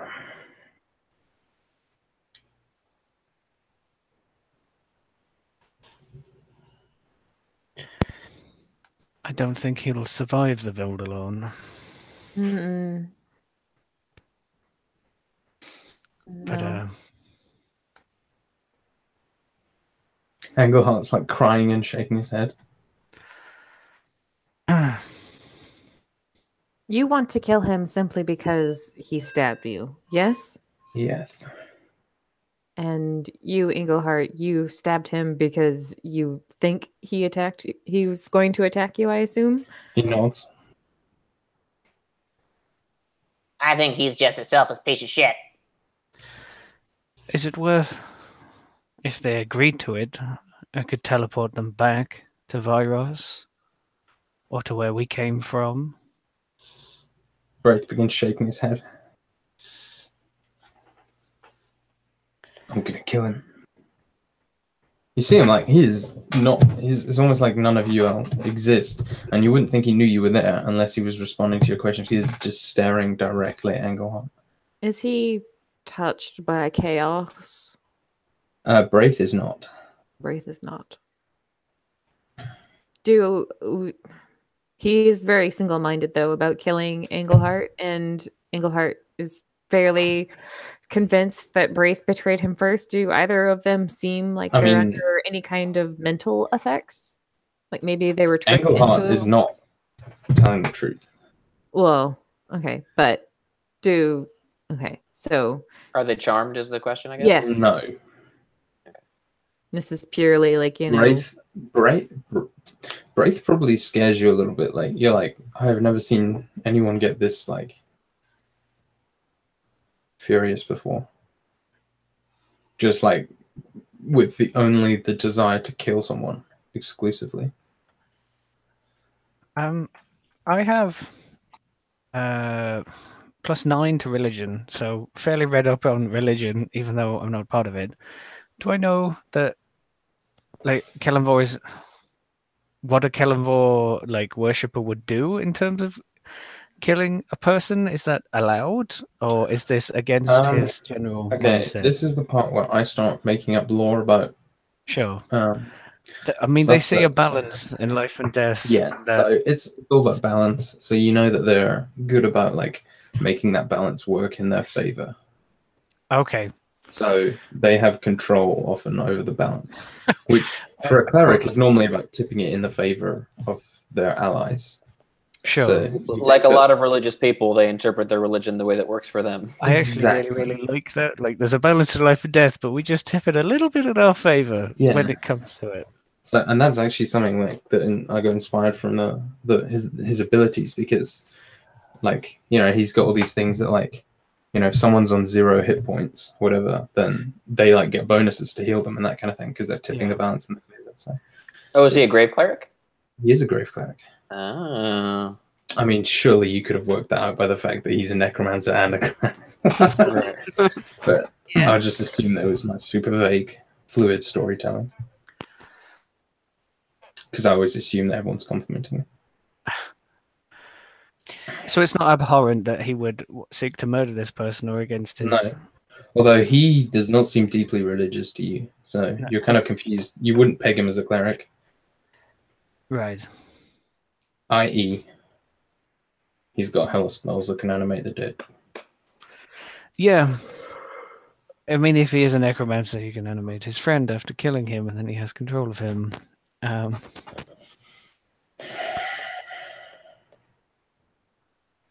Give me my thimble. Hold on there, pal. You know, I've already voiced my indifference to this man's life.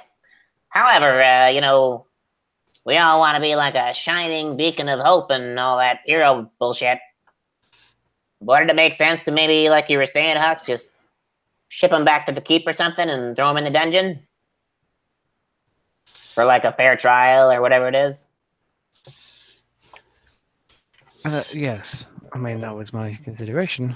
Don't they have to agree to come with me? He doesn't deserve this promo. and then I could take them to Virus or wherever. What if they were unconscious? I don't actually. Let me just. And he Rules is written. I don't think it works. I think it's kind of up to Rob. can't like that though. Clunk. Bye. I think 8 will increase of your choice you can see in range or a single object you can see in range. Does Right, an at that unconscious point, are they person- an unconscious? Are they an object? Yeah. Because, like, otherwise, that's like, because it seems really heroic, you know, if you're carrying your unconscious friend out of a battle and you teleport away. Like, otherwise, normally you wouldn't be able to do that. Like, if they were technically unconscious and couldn't consent, you couldn't save your friends from death by like teleporting them away. So, I think they should. Frank says, but... he says, "I'll kill you all if it means I get to him. Just let me kill him.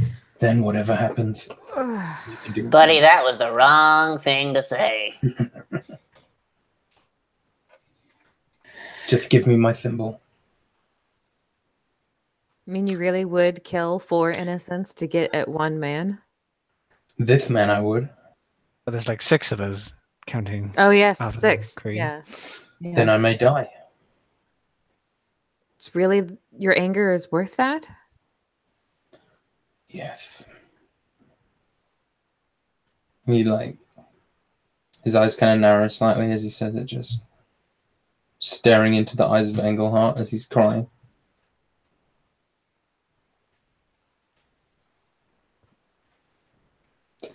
Can I? I want to do an insight check to see if he is a psychopath. Sure thing.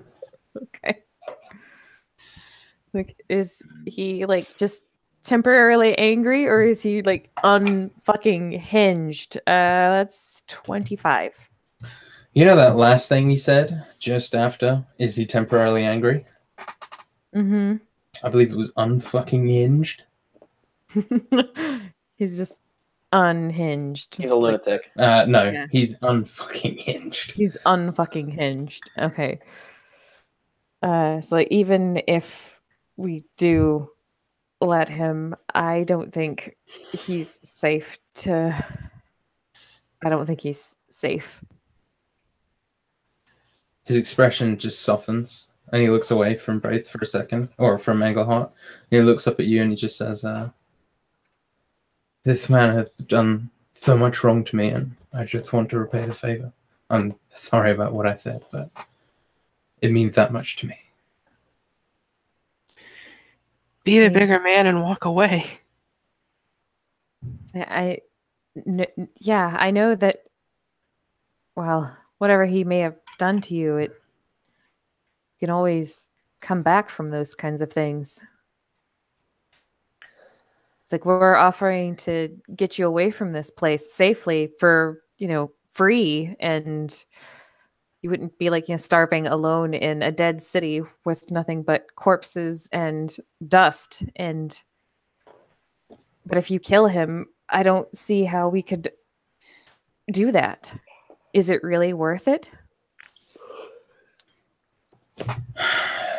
He kind of like throws his head back, sort of like showing off his boredom. But Al, you with that insane roll would get the impression he is just playing it up. And he goes, "Look, this man is a disease. He's a poison that will infect us all. He needs to die." Alright, the way I see it, we got 2 options. See if we can teleport him back to the keep, throw him in the dungeon. Or, we hog tie them both, leave them right here. We do our business, come back, let them go, and leave. And they can kill each other if they want. I don't think we should bring either of them along for the ride. One's a lunatic, one's a liar. There's the name of the episode, Lunatics and Liars.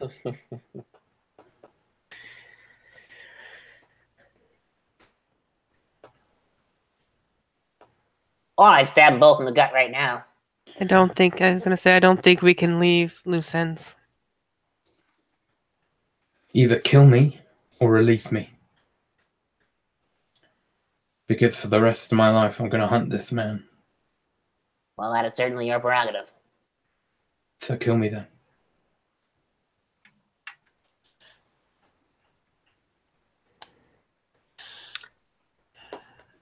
Engelhart, why?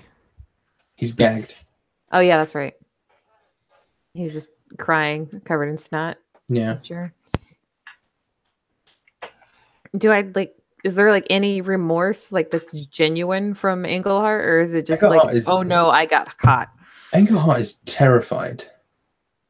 He is sitting opposite a psychopath whose only mission in his entire life is to kill him, and the people standing around him are debating whether or not to let him. I mean, And yeah. Engelhart is a coward.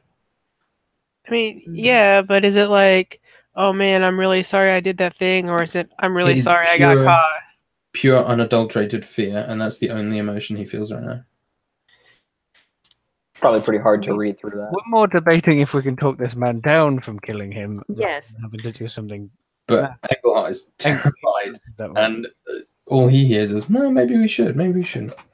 And Remy's No, like, it's not- I'm there all hasn't for that been- well, option. I It's mean, freaking out. Remy, yes, but everyone else is all like, calm the fuck down, man. I mean, Crean is grinning and nodding. And, Yeah. Well, okay, fine. But yeah, he is just terrified and is like trying to like crawl away. While this is going on, I'm going to walk over to Engelhart and start. If I can find that gossamer steel thread, I'm just going to start pulling it. Yeah. And try to eventually unravel comes it. away. It's about 2 feet long. Yeah, I'll wrap it up. I'll kind of wrap it around like maybe like a little ball or something that I have, and tie it and stick it in my pocket. Okay. And I'll check his other sleeve to see if there's another one. There's not. Okay.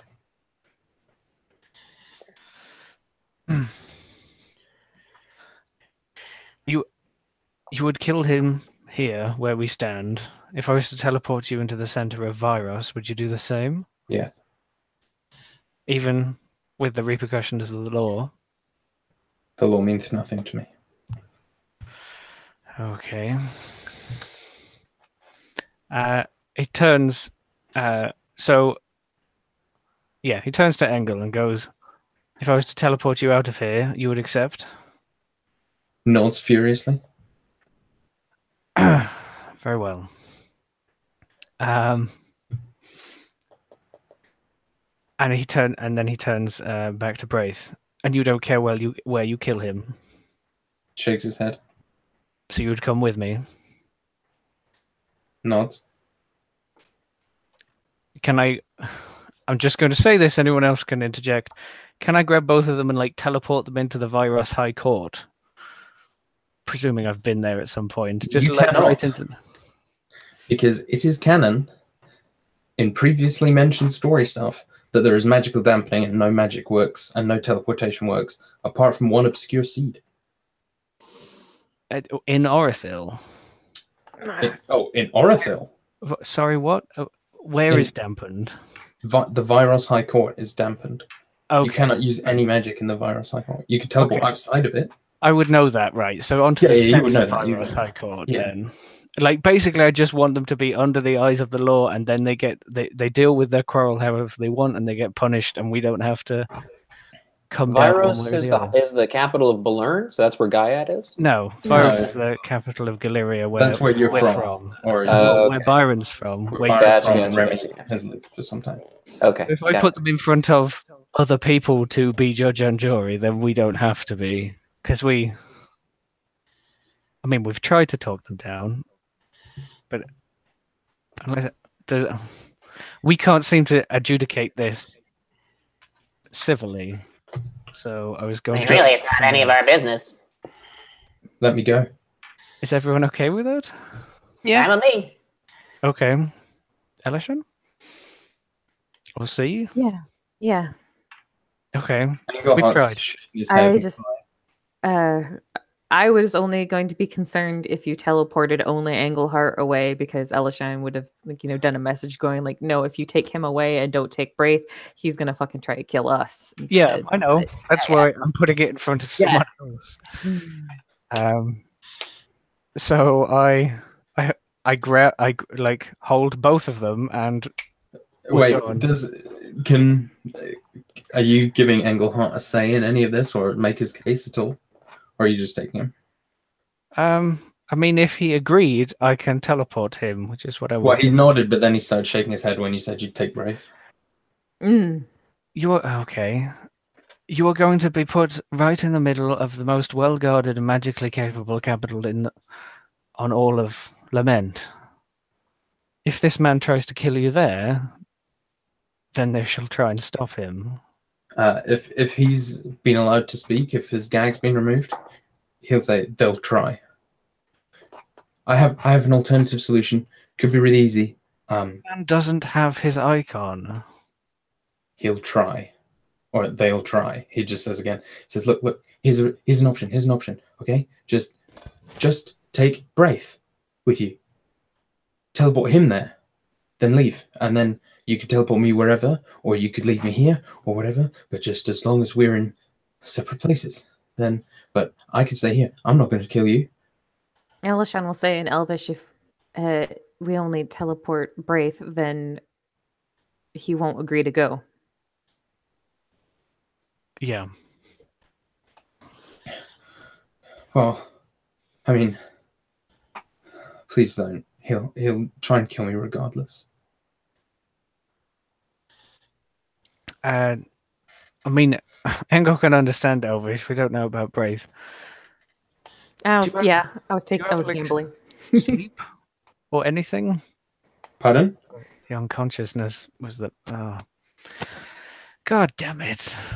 I was just wondering about a way that we could, take them out and then take them. I mean, somewhere do they else. get like a save or something if you try and do it against their will?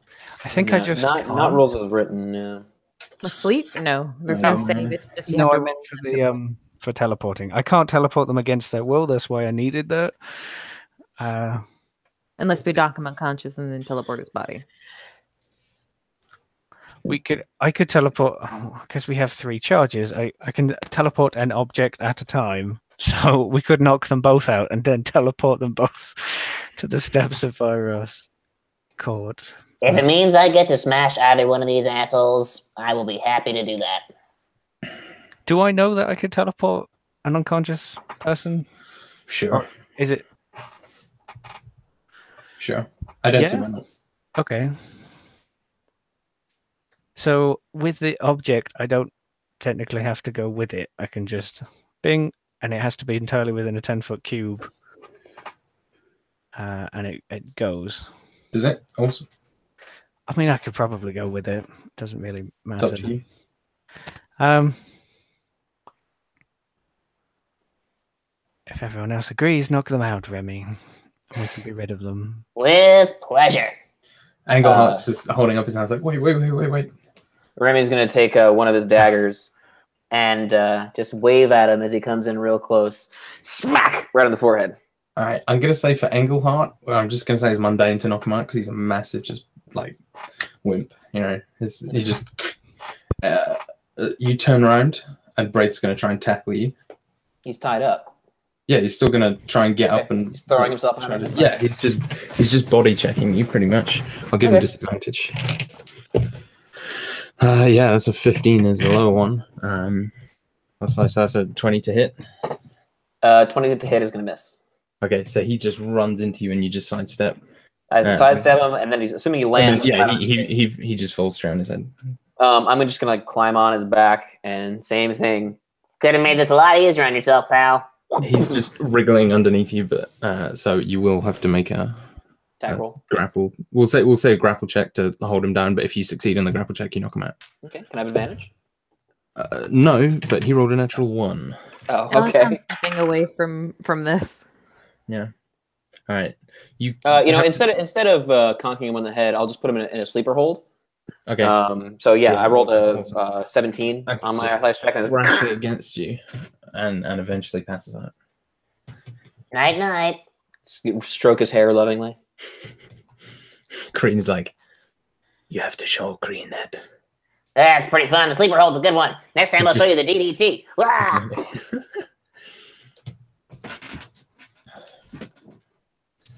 All right. Are you going to teleport them? It's That's why they both get to live, and they're both out of our hair. I can't see a much better result than this. And like he says to the others. Yeah, no, it's good. Nobody had to die, and somebody else's problem now. I approve. Arthas, the voice of the DM, says, well, now they're unconscious, you could just teleport them to different places. That way, they can't ever kill each other. I mean, they could. True, they could go to different places, and they could work to find each other. That gives them a fair chance, at least. Okay. And the other reason was I'm just suggesting, you know. I understand, but then we have to have the DM discussion of where has Byron been and where can I send them to. I just thought it'd be easier Byron's to been wherever the fuck you want to. He's probably been on holiday, like with his parents. Can I send them to Smisby? I was gonna say, No, I'll say you haven't been to Engelhart. Smisby because if you'd been to Smisby, you would have been changed as a human. But you could send Engelhart to our keep if we wanted, or if you wanted, or whatever. But you have been to Ashar, I think, isn't that canon? Yeah, you could send him to Ashar. You could send him to the keep. far. You could send him to Belen. You could send him to Vyros. Maybe a couple other cities you've I been don't to. want to go to Belen in case like the king. Yeah, I mean, I was suggesting Belen as like a joke option because any enemy basically any of the neutral kingdoms that are separated by several there's neutral tons. kingdoms. You could go to Dethoin or Ishkale or any of the others. Yeah, Ashar is on a completely different continent. Calland, Tayef. Yeah, I think he likes Ashar too much. Dal to drop Gural. this stuff on him. Yeah, you know where Rose is from, Dalgaral. Yeah, don't take him there. you know, You there's can like send them those to Davenport. Have you been to Davenport, Byron? It's a port city. Might give one of them or Engelhart a fair chance of getting away. I am basically going to teleport them to any two kingdoms that are at least 2 kingdoms apart. Okay, so you could take one to Vyros, one to Ethra, Fola, Averia, Marak, Ishkale. Not Virus, just 2 of the neutral kingdoms, because I don't. Okay, so why don't we say like Ethra and Ishkale? They're like completely opposite from each other. If I've been there On and the if other you go side. there, then that's fine. Yeah, sure.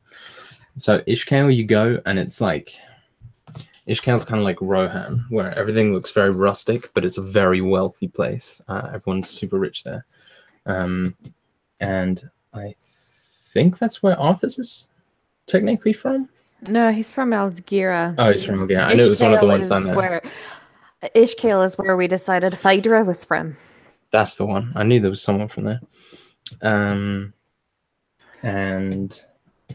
What was the other one you wanted to go to again? Ethra is the one you suggested. Ethra, yeah, that's part of 3 cities that make up one kingdom, and it's kind of Sure. it's kind of like the Aztecs, but Jesus, right? but with less human sacrifice. But their architecture is very Aztec-like, and the people look and act very Aztec-y, apart from the cutting off ears and sacrificing people. But they're pretty badass.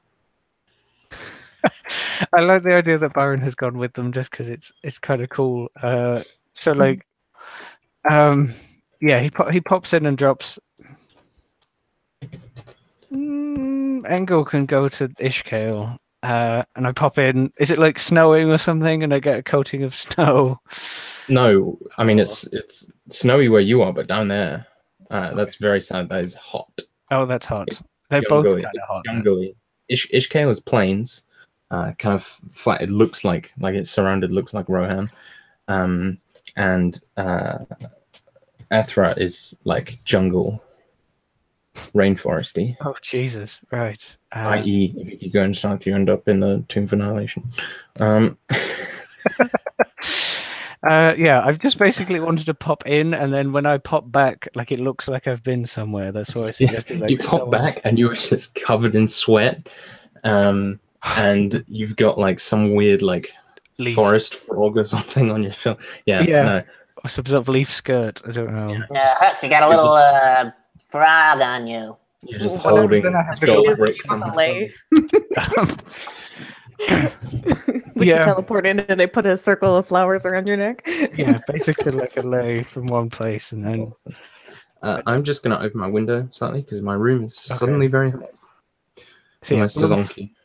both they both go, and Byron comes back like with somehow he's got a lay and someone's given him like some sort of food or snack or something from Rohan. He's got like a little cocktail and a coconut. Yeah. What's an umbrella? Has to have an Amazing, umbrella. Yeah. Can we That would take be a from quick Ephra, break then. now that we're here? Yeah, sure. Place to Place it, take, a quick break. Yep. Sounds good. Okay, I'll be back.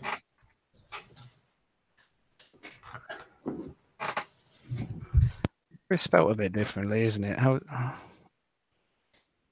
What is, sorry? Ethra is spelled a bit weirdly. ETHRA? Oh, okay, fair enough.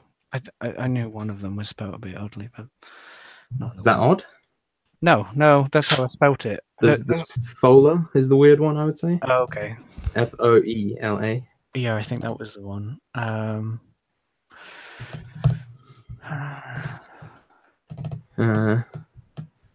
Yeah.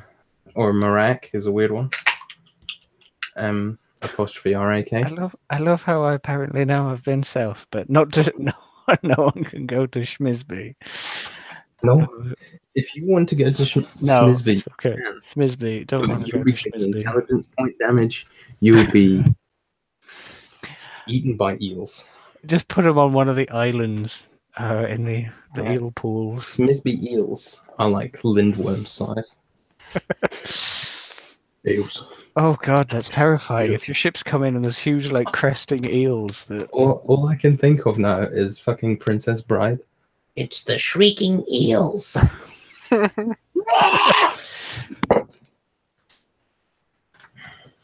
That's got to be. That's probably my favorite film of all time. I think. Princess Bride. I love it so much.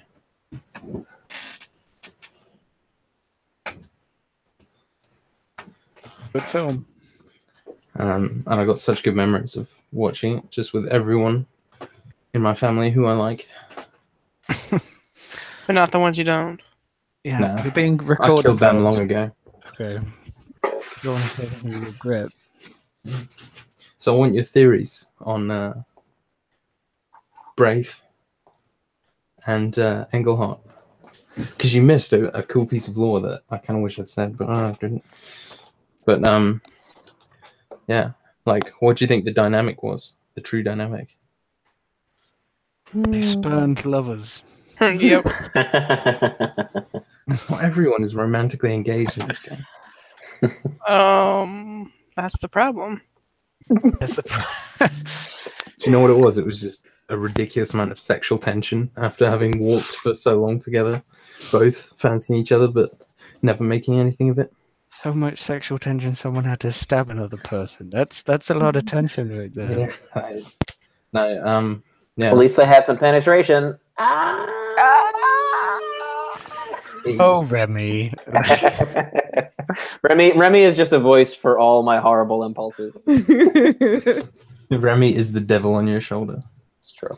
Yeah, but that is the section I was talking to Corinne. Those two characters directly lifted, almost verbatim, apart from their names from Dark Souls 2. So, Oh, basically, like, you meet a character and he's a scumbag, but he seems really nice to start with, and then like fucks you over a couple times and steals from you and that sort of thing. And then you meet the other one. He's like, "Oh, watch out for that guy," and then turns out that one of them's just like an actual stone cold psychopath, Mm. and the other one's just a bastard. Remy liked the psychopath. Of course he did. But yeah, he was gonna like inflict wounds at 5th level as soon as he got a symbol, Jesus. Nice. and that's a Ouch. fucking brutal spell anyway. Yeah. So okay, in this room, Not then messing. yeah, in this room, there's the chest with the glowing thing inside it. You also see that the field comes down, and the magical energy is being drawn to this statue on the roof of the building, which is this tiny statue of a witch holding out her wand, and it's firing, and it's like a foot tall, and it's like firing the arcane energy towards the dome. Does it look like it's part of the structure, or like does it look the same age as everything else around here? It looks like almost like a gargoyle would be, like it's a statue but made into the building. But it's like part of Orathil, not like something. Yeah, like it's made of the same stone. It looks kind of crumbly.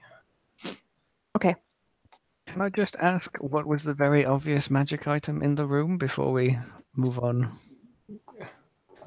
The chest, the item in the chest. Yes. You open the chest? Can I do it at a distance with Mage Hand? No. Is it locked? No. You can open it at a distance with Mage Hand. Okay, I will. And nothing happens when you open it, except that you see a small glowing bottle. Well, it's not glowing anymore, but it was glowing when your mage thing was going off. You've seen these all the time, mainly used as pranks. It's an ever-smoking bottle. Yeah. Page 168 in your DMGs. There is also, each of you, roll me 2d8. So many die rolls. How much damage we take? Okay, give me them one at a time, please. Elishan 9? got a 9. Okay. Mm-hmm. You want the total, I guess, right? Yes, please. Remy got a 11. Yes. Okay. I got 7. Okay. And Rose got a 9 as well. Okay, 49 platinum pieces. Ooh. I made that easier on myself for not having to roll 10d8s. But it was actually harder. So, anyway. That wasn't the equivalent of 10d8s either. Yeah, it was because I rolled 2. Oh, you rolled as well. Okay, Yeah. fair enough. Sneaky. 49 platinum. That is 49 platinum. How much gold is that worth? Someone who's better at math than me, so I can update our spreadsheet. Is it? I think Is it's it 4,900, isn't Yeah, it? is it 10 or Is it 100? 10? No, Sorry. I think it might be 10. I think it might be 400.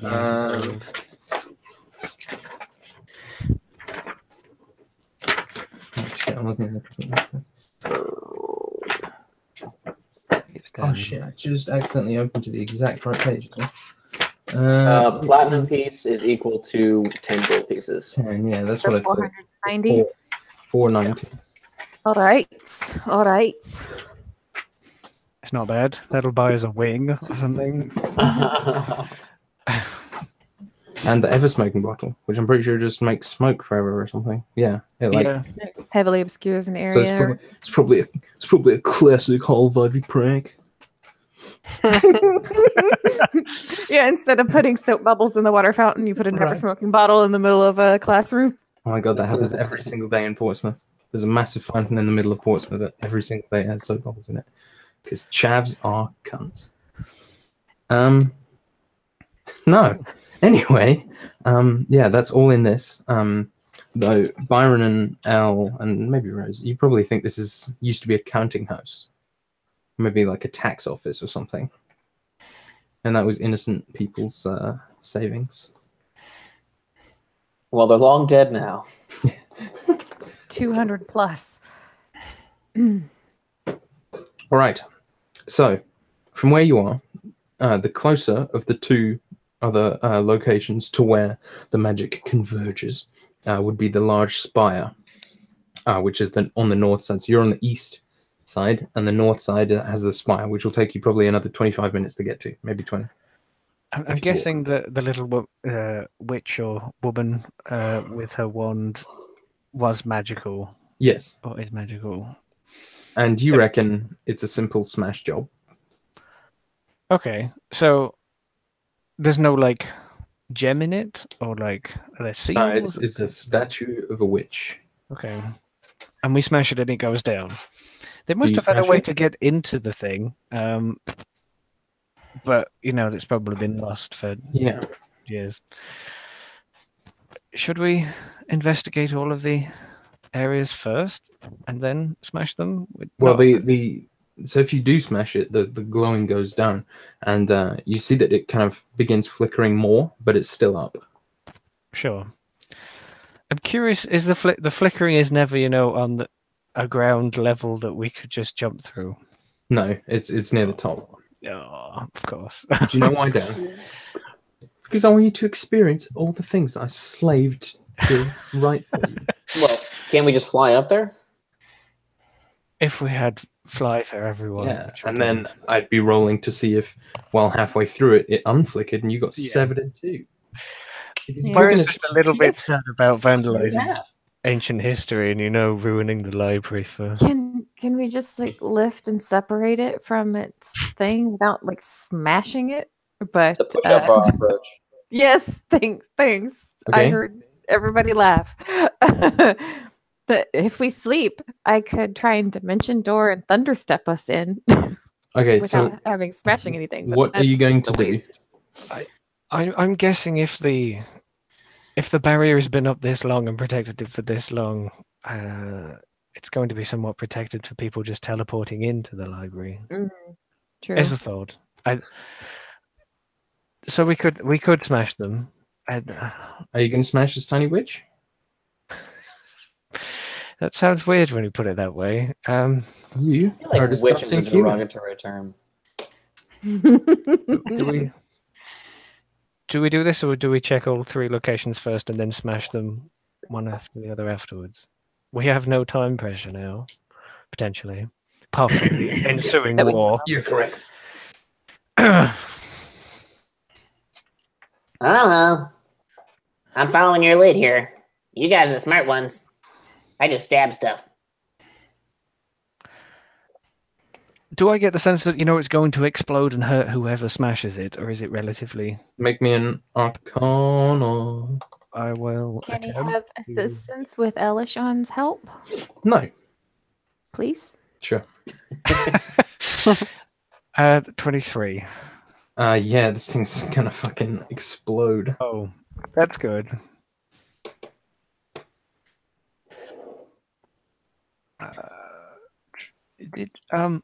You can assume that Rob always wants to hurt us somehow. He feeble-minded me last week. Motherfucker. Yeah. Uh, Sorry. Rose, you might not have the God-given gifts today, but would you be able to dispel perhaps the magic tomorrow? It does look like this thing is primed to explode with. I mean, Magical you reckon force. it'll explode? Like Even a with a fireball? dispel? Well, Even fireball. if it's a dispel. No, you reckon it'll Oh, explode like a we can fireball? range attack. Explode. Right. Like it, you could destroy it from afar, and you'd probably be fine. Okay, cool. I didn't know. Okay. Yeah, I wasn't going to tell you that, but you did roll bonkers. He has plus Bonkers. 9, so if everyone gets to a safe distance and no one is particularly fond of the 300-year-old counting house, I can try shoot it from a distance. What the hell is a counting house? It's a Wait, place where people count money for taxes and the like. Not It's quite where a vampires go to pay their taxes. Oh, I don't know why you're laughing. It's canon. Taxes are for suckers. if everyone clears the distance, I could fire the firebolt. Yeah. It explodes. You're pretty sure it's like that is just straight up a fireball spell that exploded right there. So, Okay. and yeah, it fizzles and begins to flicker a bit more.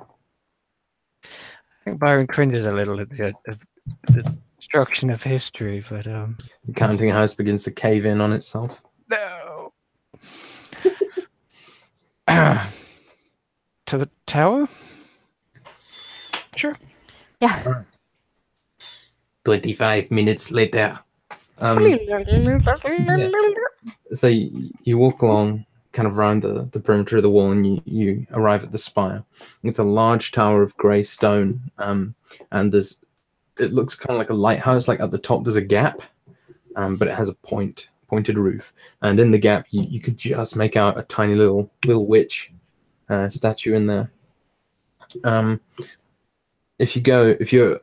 tower has no door, or maybe it did. It looks like there were hinges there, but you look up and there is no stairs in the tower. There's like some rotted rope and wood at the bottom. It looks like maybe it had a wooden or rope ladder, but it is completely smooth all the way up.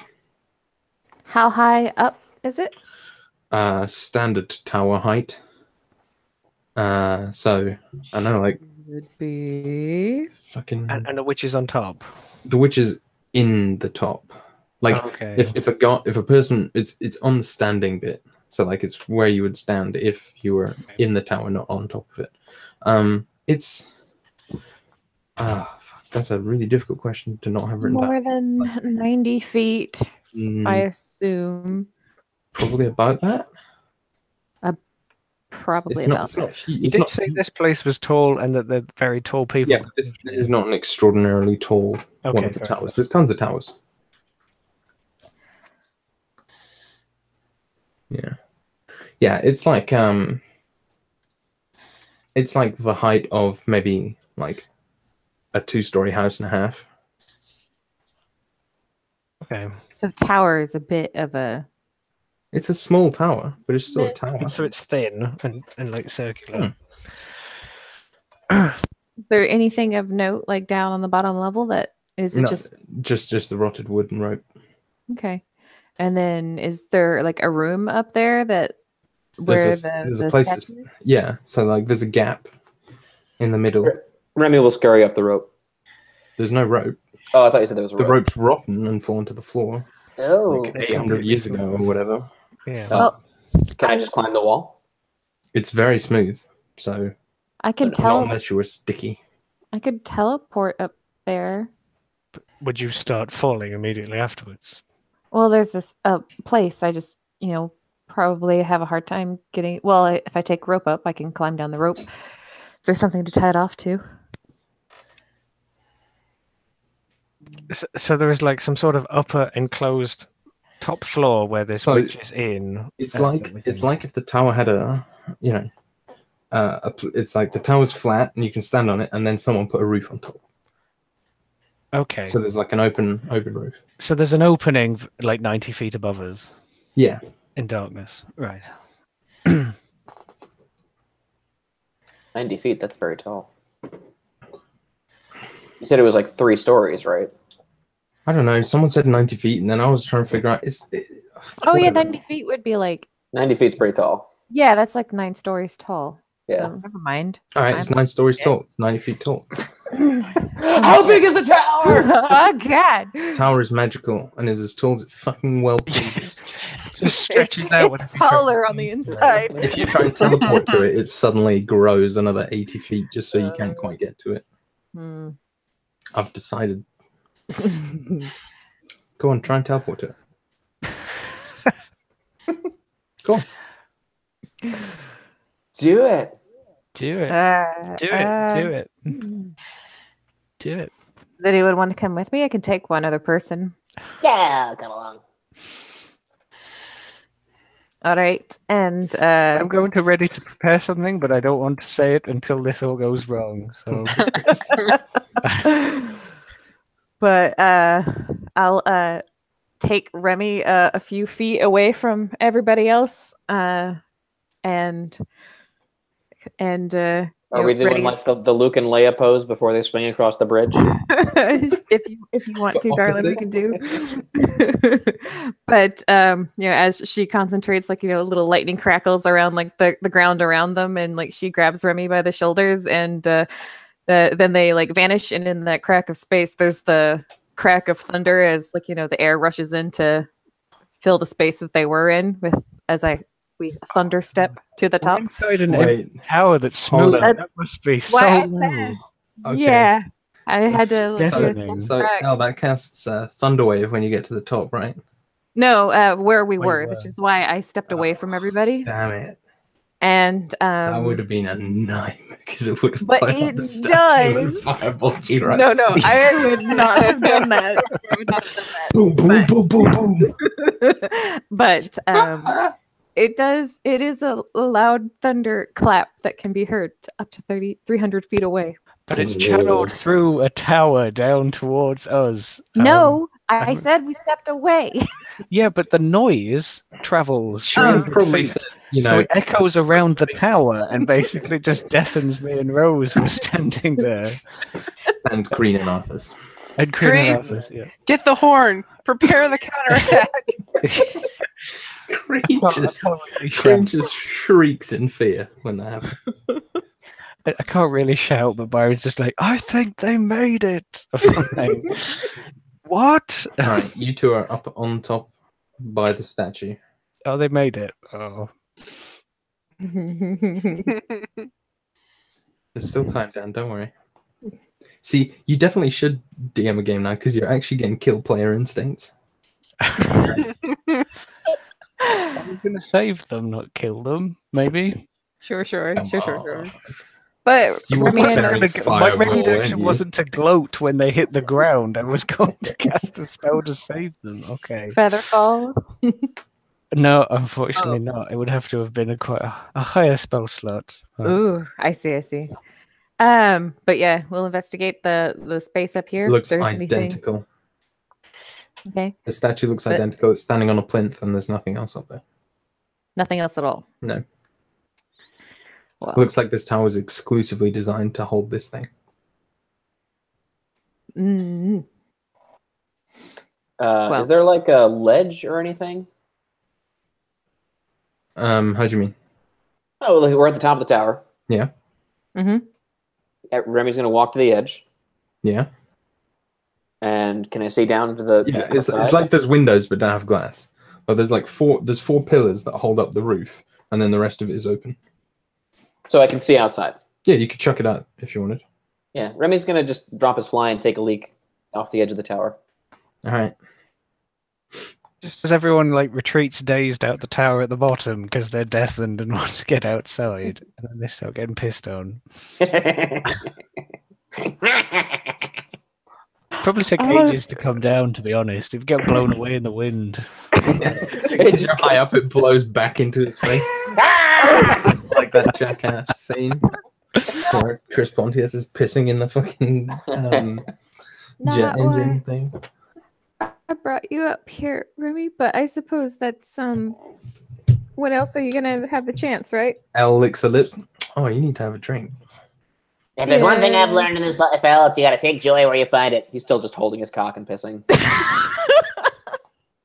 Fucking Christ. Scan the short hole, eat your heart. Eventually, you hear a zip. he shakes and dabs and then zips it up. He also invented zips a few hundred years early. That's all right, man. It's probably pretty painstaking, right, to lace yourself back up. Yeah. I mean, I assume you just like pulled down to your ankles and His little ass. yeah, that's what I assume, right? Butters from South Park. Just does a couple squats, stretch out, you know. Mhm. Yeah. What are you gonna do about the statue? Do I get the sense that if we pick it up off the plinth, it will activate, or does it actually have to be destroyed? Do you get that sense? I'm asking. Do I need to roll an Arcana check? I think you might. All right. I'll roll you Arcana. That'll be a 15. Yeah, you could probably pick it up. Okay. Do you want to You're brave. inside check me? No, you think you'll be all right if you pick it up. Okay. We'll turn to Remy and say, well, hopefully this doesn't go up in our face, and she'll Remy steps back. slowly picks it up. This thing is like 10 feet wide, so Oh, is it? yeah. Okay. Well, I'm the wrong person to try this then. The roof is 10 feet wide. I mean, not the statue. Statue's tiny. Oh, okay. I see, Byron I see, down I see. below shouts, 4! Wait for you to throw it so we Yeah, can 'cause Byron play just pigeon it. definitely does play golf. Wait, no, clay pigeon's pool. You say pool. Oh, Just well, try wow. I guess Mixed I always take metaphors. Byron for a polo asking man. nerdy people to Yeah, definitely talk polo. about sport is Right. a like a whole stereotype. Polo where they all have like mage hand with the hammers Yeah, instead. oh my god, I hate him so much. Man, that's cool, but can I pick it up? Oh yeah, sure, go for it. Fine, just ruin my role play. You're not there. You can't talk about polo. Yeah, you can pick it up fine. It continues to fire the magical jet. There's part of me that wants to try shoving it in my bag of holding to see what happens. You know, but I was just going to something tells suggest throw in the bag of me holding. Do it. Do Oh, it. God. Amon comes bursting out. With an Arcana roll of 15, would I think that that's a safe idea? It wouldn't be on the same plane of existence, so would be able to affect the magic. It would probably just cut it off. You think? Then I'll put it in my bag of holding. All right, you do. The magic stops transfer. You are not exploded. Sweet. Now we just got to get down from here. You have your ropes, right, Remy? Oh, yeah, don't worry. Holy shit, how scary would it be to fucking abseil down a 90-foot tower just without a harness? I'm just saying. Abseil? Yeah, it's like when you have a rope tied to the top and you like walk down the wall. Oh, well, that's what It's like, essentially what we're doing. You know when you climb a rock. Yeah, but usually you would have like a safety harness on. Yeah, Is what you know when you like No. climb a rock wall and then you like. Yeah, it's cool. I don't know if it's a different word in the States. We call it rappelling. Yeah, same thing. Yeah, same thing. Which is exactly what Remy will do, actually. So he'll drive some pitons in as firmly as he can and set up his climbing gear. And yeah, I'll say it's mundane for you to get down there. It's no problem. Yeah. All right, come on down, El. I scurry down the rope.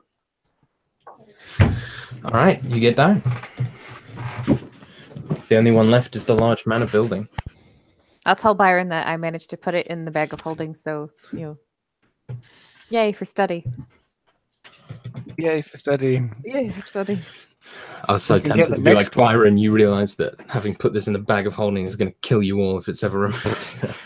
Just a really hollow in the distance. It's fine. I mean, you don't know, but it's probably fine.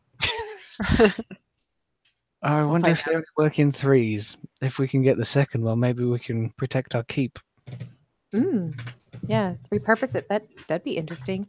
Even if it doesn't work in threes with two of them, maybe we'd be able to replicate it. Yeah, I mean, it's still working with one of them. Oh, that's a good point. It's just a different level of strength, isn't Yeah. it? Yeah. Let's see if we Right. can salvage more. Do you go for the final one then? Yeah. No, we go home. Well, what time of day is it now? I'd say it's like 5 p.m., maybe 4 p.m. Because we could rest before we go. Yeah, for the we last did. one. In the You may as well mansion. get it or somewhere. What was that? What? I said there's only one more. You may as well go get it. well, right, Oh, if we the last open one is in a it, mansion. Is that what you said, Byron? Or Dan? I said, shall we go dinner in the mansion? Because I was being silly, but I have already thought that, the tried and tested players rest before opening the final door type thing. It's what everyone is keen on right now, apparently. I'm happy to keep going, but Yeah. Okay. All right. You travel to the final one. Large manor house. It's a large square building. Kind of large pillars. I imagine it sort of looks like a plantation house. One of those big southern like mansions, but kind of made out of stone. Just this big sprawling manor house. It looks like, and you can see that it appears that there's like a hole in the roof that looks like it was designed that way, and that the magic comes straight into that hole.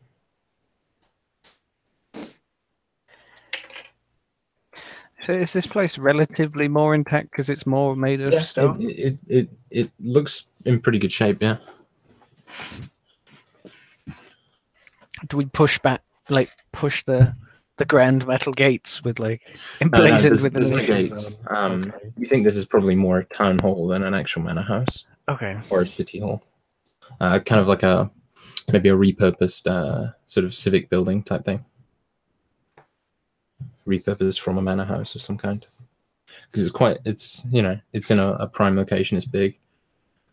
I'm going to walk up. Do I notice, architecturally, if there's any similarities to any lament human civilizations? Or No, there are none. This is very unique architecture. The kind of stark stone. What would you like to do? The front door looks like it was double doors and there's hinges, but it's like the doors aren't there. They've rotted away clearly. So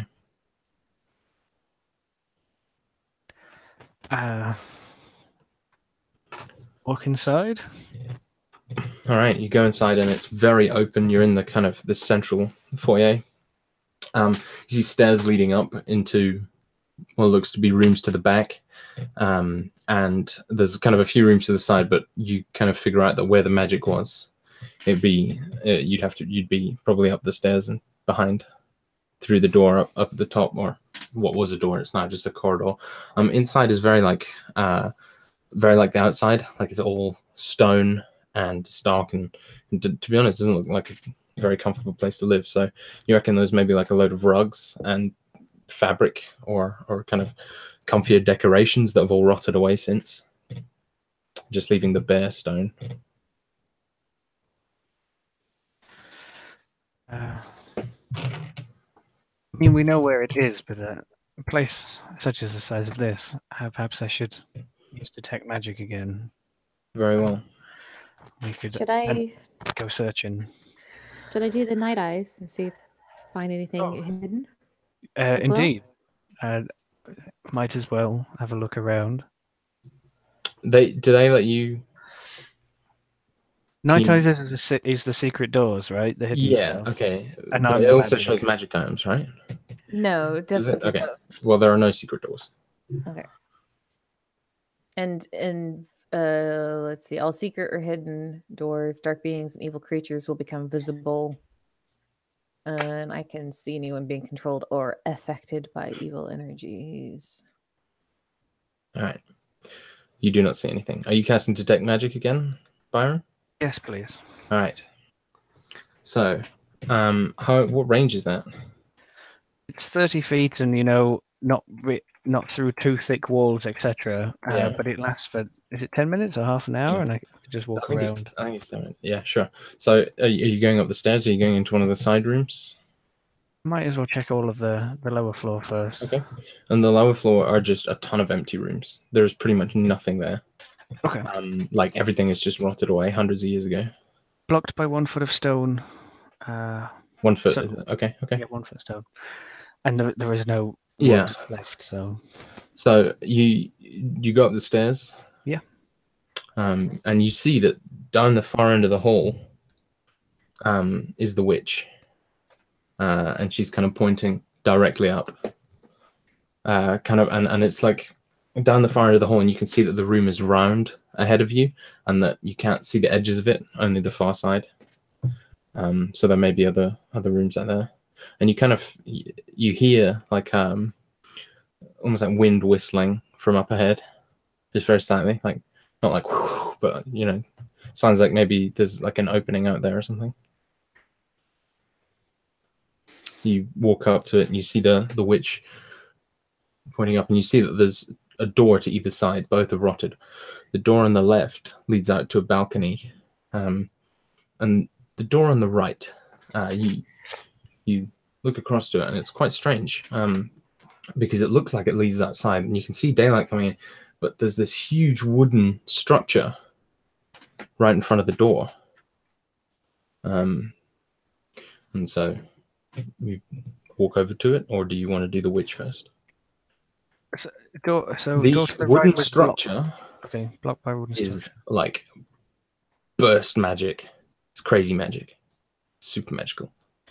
Is it pressed up against the doorway? No, but it's like obscuring any view out of the doorway. Okay. It looks kind of curved. It's a curved wooden structure, like Yes. against the doorway. No, Does it no, look like a just barricade, or- outside. So if I assume you're going to go check it out, so Yeah. I'll just describe it. So you go up and you can kind of squeeze past it. It's really close to the door, but you can get through. And as soon as you see it, you realize this is a large ship. It is insanely magical, and it has huge masts with no sails on it. It is made of a dark, dark wood, like almost black, and it has these glowing golden inlays. Or they're not glowing, sorry, just golden inlays. and you see the name, the Greyfly, is kind of carved in this golden lettering on the side. It looks pretty big, and it looks as though it could hold like quite a lot of cargo. It's sort of, I don't know ship terms, but it's not like a massive galley, but you reckon like a sleeker vessel, not a war vessel. It does look sleek. Yeah, it looks probably like a merchant ship. And What did you say the name was on the side? Greyfly. Greyfly, all one word. And it's inside the tower, the third tower.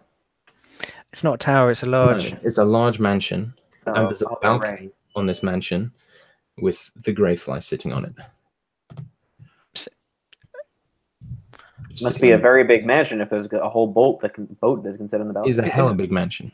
Is the boat like is this inside a room, or is it like on a dry dock? It's outside, right? just sitting on a balcony, and the balcony has no sides to it, and so it's kind of hanging off.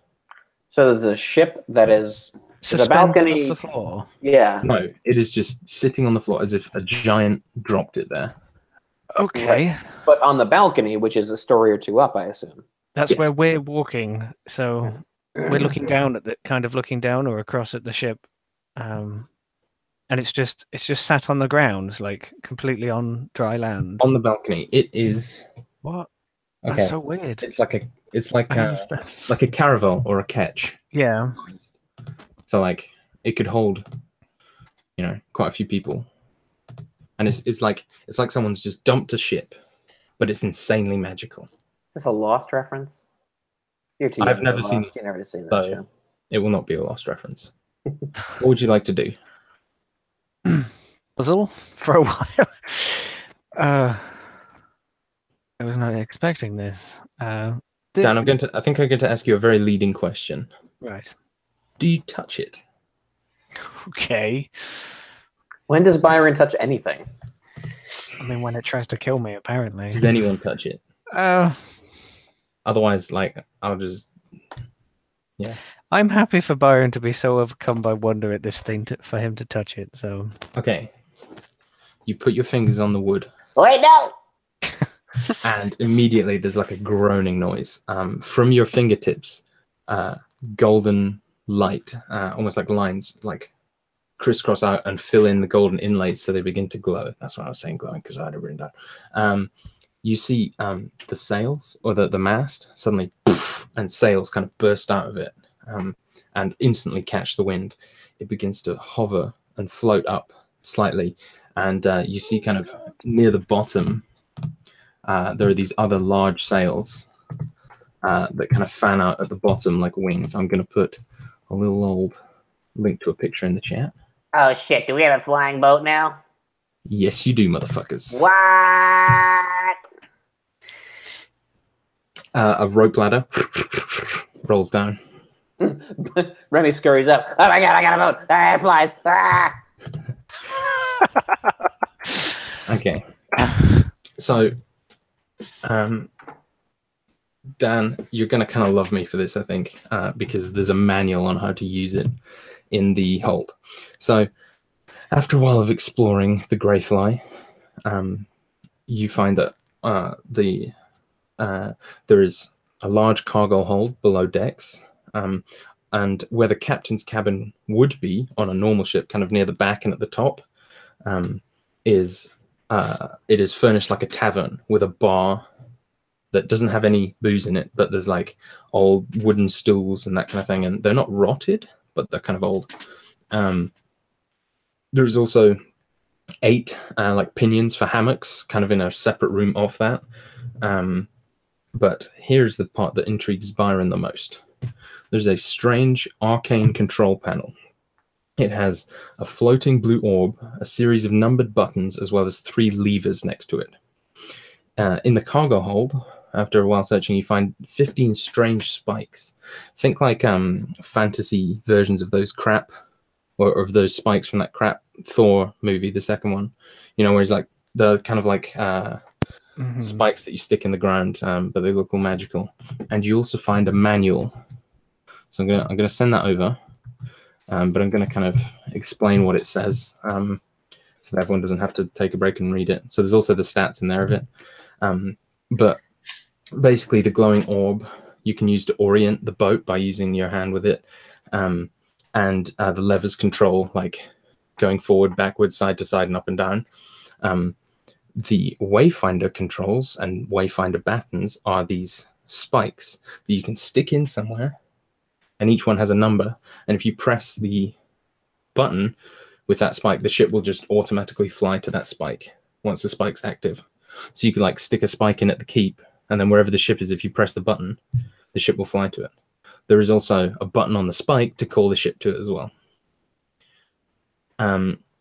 The ship can fly 400 miles a day.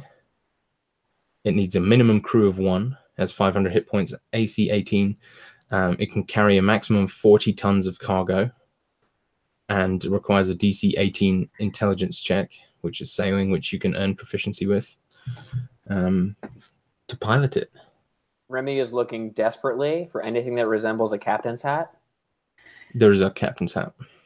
Oh my god! He puts it on. I'm imagining like one of those sideways, like Napoleonic War era hats, you know, like kind of, yeah. He's gonna stick his hand inside his breast pocket.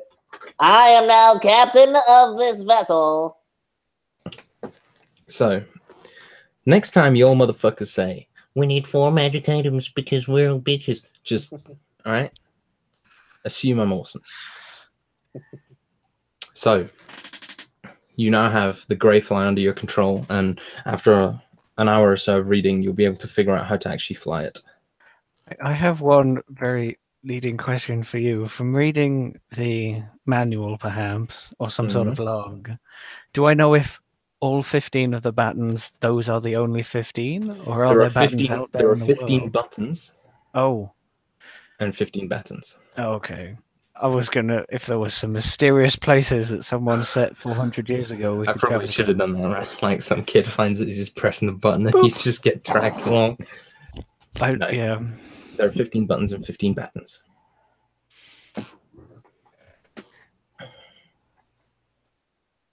Well, we got a flying boat.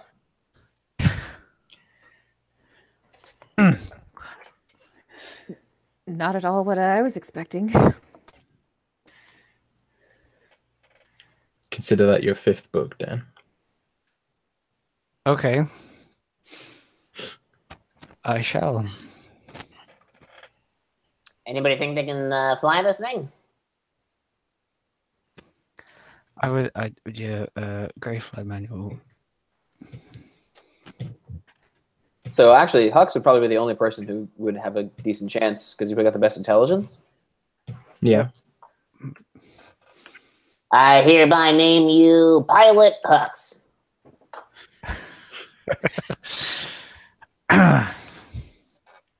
Thank you, Remy.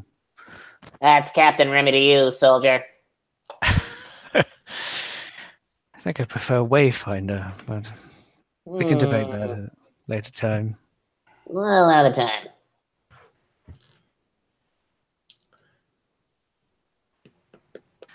So is do we destroy the thing that's keeping the dome up yet? You haven't yet. Not yet.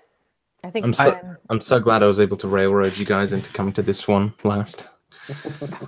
I might suggest that we pilot this a little away from the exploding statue potentially. Was that statue joined, or could we pick it up? You can pick it up. Oh. I'll put this one in the bag of holding as well whenever we're ready. Into the bag of holding, First Mate Elshan. Well, do we want to do that now and lower the defenses to the library, or do we want to rest? I mean, I am excited about going and seeing the library now, but, you know, it's been a long day.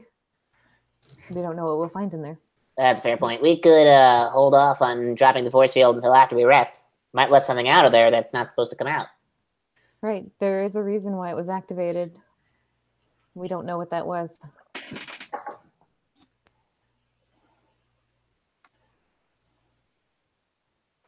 I say we rest. I agree. So you're going to rest in the tavern on the ship? Sure. like I said, there's hammock pitons or pinions for you to hang hammocks on if you wish.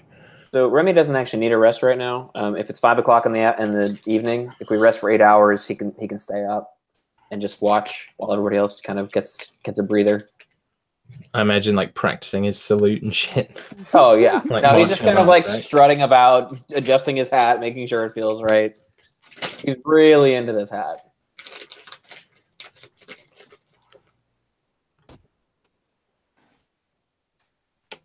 He'll also take some time and like check the other decks of the ship and see if there's anything interesting.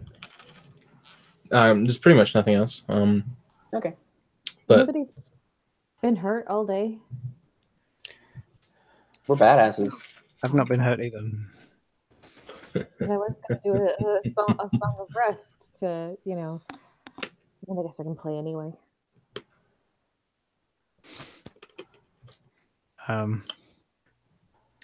There is some scenes with Byron like looking up out over the prow or whatever, just marveling. I imagine nothing like this has ever been. Are there even tales of technology like this? no, No tales of. this is some Atlantis shit. Atlantis shit. I want that on a t-shirt as well. God damn. I think Byron might like set up the dome on the deck or something and just kind of, recline back and just lie looking out at the Okay. sky as it turns dark over the ensuing hours. Does it like gently bob and weave a little? It doesn't move, but it rocks slightly, Yeah. relaxingly. I'm pretty sure he's been on a ship before, but Yeah, totally. he's not a sailor by any means. But where is the control panel? Is it like It's where the where ship's wheel would be. So it is outside. Okay, Yeah. interesting. But I mean, if you really need to, you can just do like a fucking Lehman's tiny hut around it if it's raining or whatever. It's probably up there that he does it anyway. Maybe.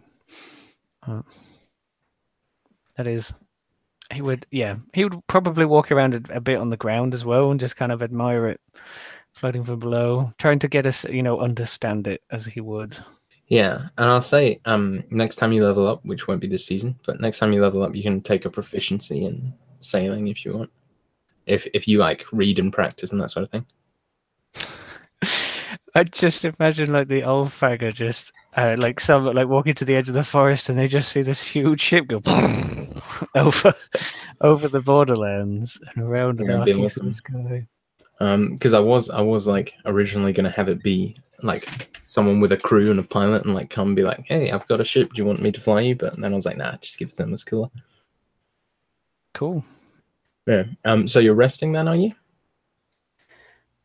Sounds like we're taking a long rest, and I'm watching. I'm sorry, Dylan.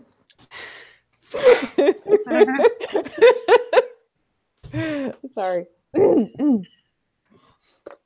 Yeah, I think we're planning on taking a long rest. I'm a very serious person. I don't appreciate you laughing at me like that. I'm watching. So, your rest goes without any issues. Are we doing a hero's feast or something? We can. I mean, is that what you're gonna do? Yeah. Oh, like across the deck of the ship. Amazing. Yeah. Hell yeah. In the set with the setting. Well, we do it. Are you doing it because it lasts for a day, isn't it? You're doing it the day before. Yeah. sleep, So I'm gonna do it before we sleep, and then with the setting sun. Amazing. Oh my god, on the deck of a flying ship. That's amazing. Yeah. it's gonna be the best party sub ever. Yeah. And Is it just one long sub? But like it changes flavor like at certain period. And just It's not a party sub. It's like your awesome like feast. yeah, there's some Robert Baratheon shit, but Yeah. yeah. So interesting notes about the feast. Crean picks all vegetables out of whatever he's eating, and all carbohydrates, and all cooked meat, and only eats meat pretty much. And Arthur eats more than anyone you've ever seen eat anything in your entire lives. Take it easy there, dog boy. Save No. some for everybody else. I mean, there's like a near infinite amount of food, I imagine, and he's just like, Rebby's just giving him a hard time. yeah, I assumed. But yeah, he just continues like eating long after everyone else is finished. Remy will, like, at a certain point, stand up on his chair and put his foot on the table with his hat, straighten it out, and raise a goblet and say, Here's to the jewel of the skies and her wonderful crew. and throw back his goblet. Now watch me No. drink moonshine out my hat. You know, Remy, as far as I understand, it's tradition. You should smash a bottle against the prow. Well, I'm always down to smash something. It has to be full though. Oh That's no! all right. Remy does happen to have a full bottle of moonshine. This is And a you're gonna worthy. waste that? This is a worthy occasion. Absolutely. Have you arguing with the DM as No, Remy, I'm- like I'm- this voice in his head? Yeah, I'm Remy's No. conscience. It's conscious, yeah. Conscious. He's like a posh Englishman. Just, yeah, you're going to do that, are you? Damn right. Yeah, I'll tie like a rope around the bottle and swing it off the front of the Awesome. bow. Yeah, it smashes. The I guess moonshine is it's, eating away at the wood. Takes the varnish off. Yeah. So what? Is she still the Gray Fly, or you calling her something else?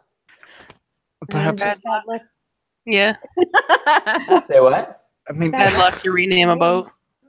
Is it? Okay. Yeah. Well, then we rechristen you the Gray Fly. also the giant golden letters across the side, they're difficult to change. Right. Yeah. Right. So That's- we'll 12 to, or yeah. Yeah, it's 12. You guys get like hit point max increases by. It's 2d10, but I rolled 12. It's temporary hit points. Max. Max for 24 hours. So I can heal you back up to it. yeah. So everyone's max hit points is now 12. That's exactly what I said. Yep. Okay. Morning comes. The boat still floats where it was. The witch still fires her magic spell onto the library. What would you like to do? Nowhere, I just want to check. Nowhere does it say about, this thing needing energy or some sort of fuel. It's not going to crash Nope. when we leave it on. Okay. Nope.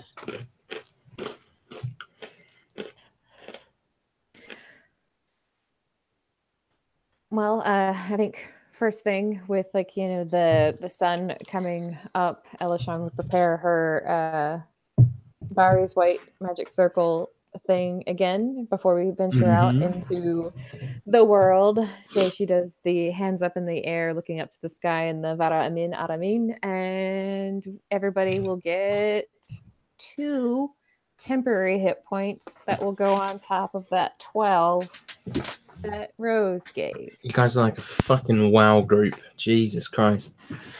So many We're about buffs. to raid. Remy Jenkins. Oh my god, that's amazing. And of course, you have the boost to your AC, so Remy is nigh impossible to hit now. I mean, I have been saving a little something, but a ritual of my own. Of a round, and he performs a ritual for 10 minutes, and everybody gets Rary's telepathic bond. Dope. ooh, I was gonna say if you say fucking the words temporary hit points, I'm gonna Rary's kill you. temporary hit points. Yeah. Yeah. So for the next hour, you have a telepathic link among you and 8 willing creatures of your choice within range. Nice. When Remy thinks at you, he sounds totally different. Oh my god. Well, He's got this like really sultry, like Hispanic accent. Like, my name is Remy Huchmonger. My name is Remy Huchmonger. Oh, that's French. Oh, well, he's French.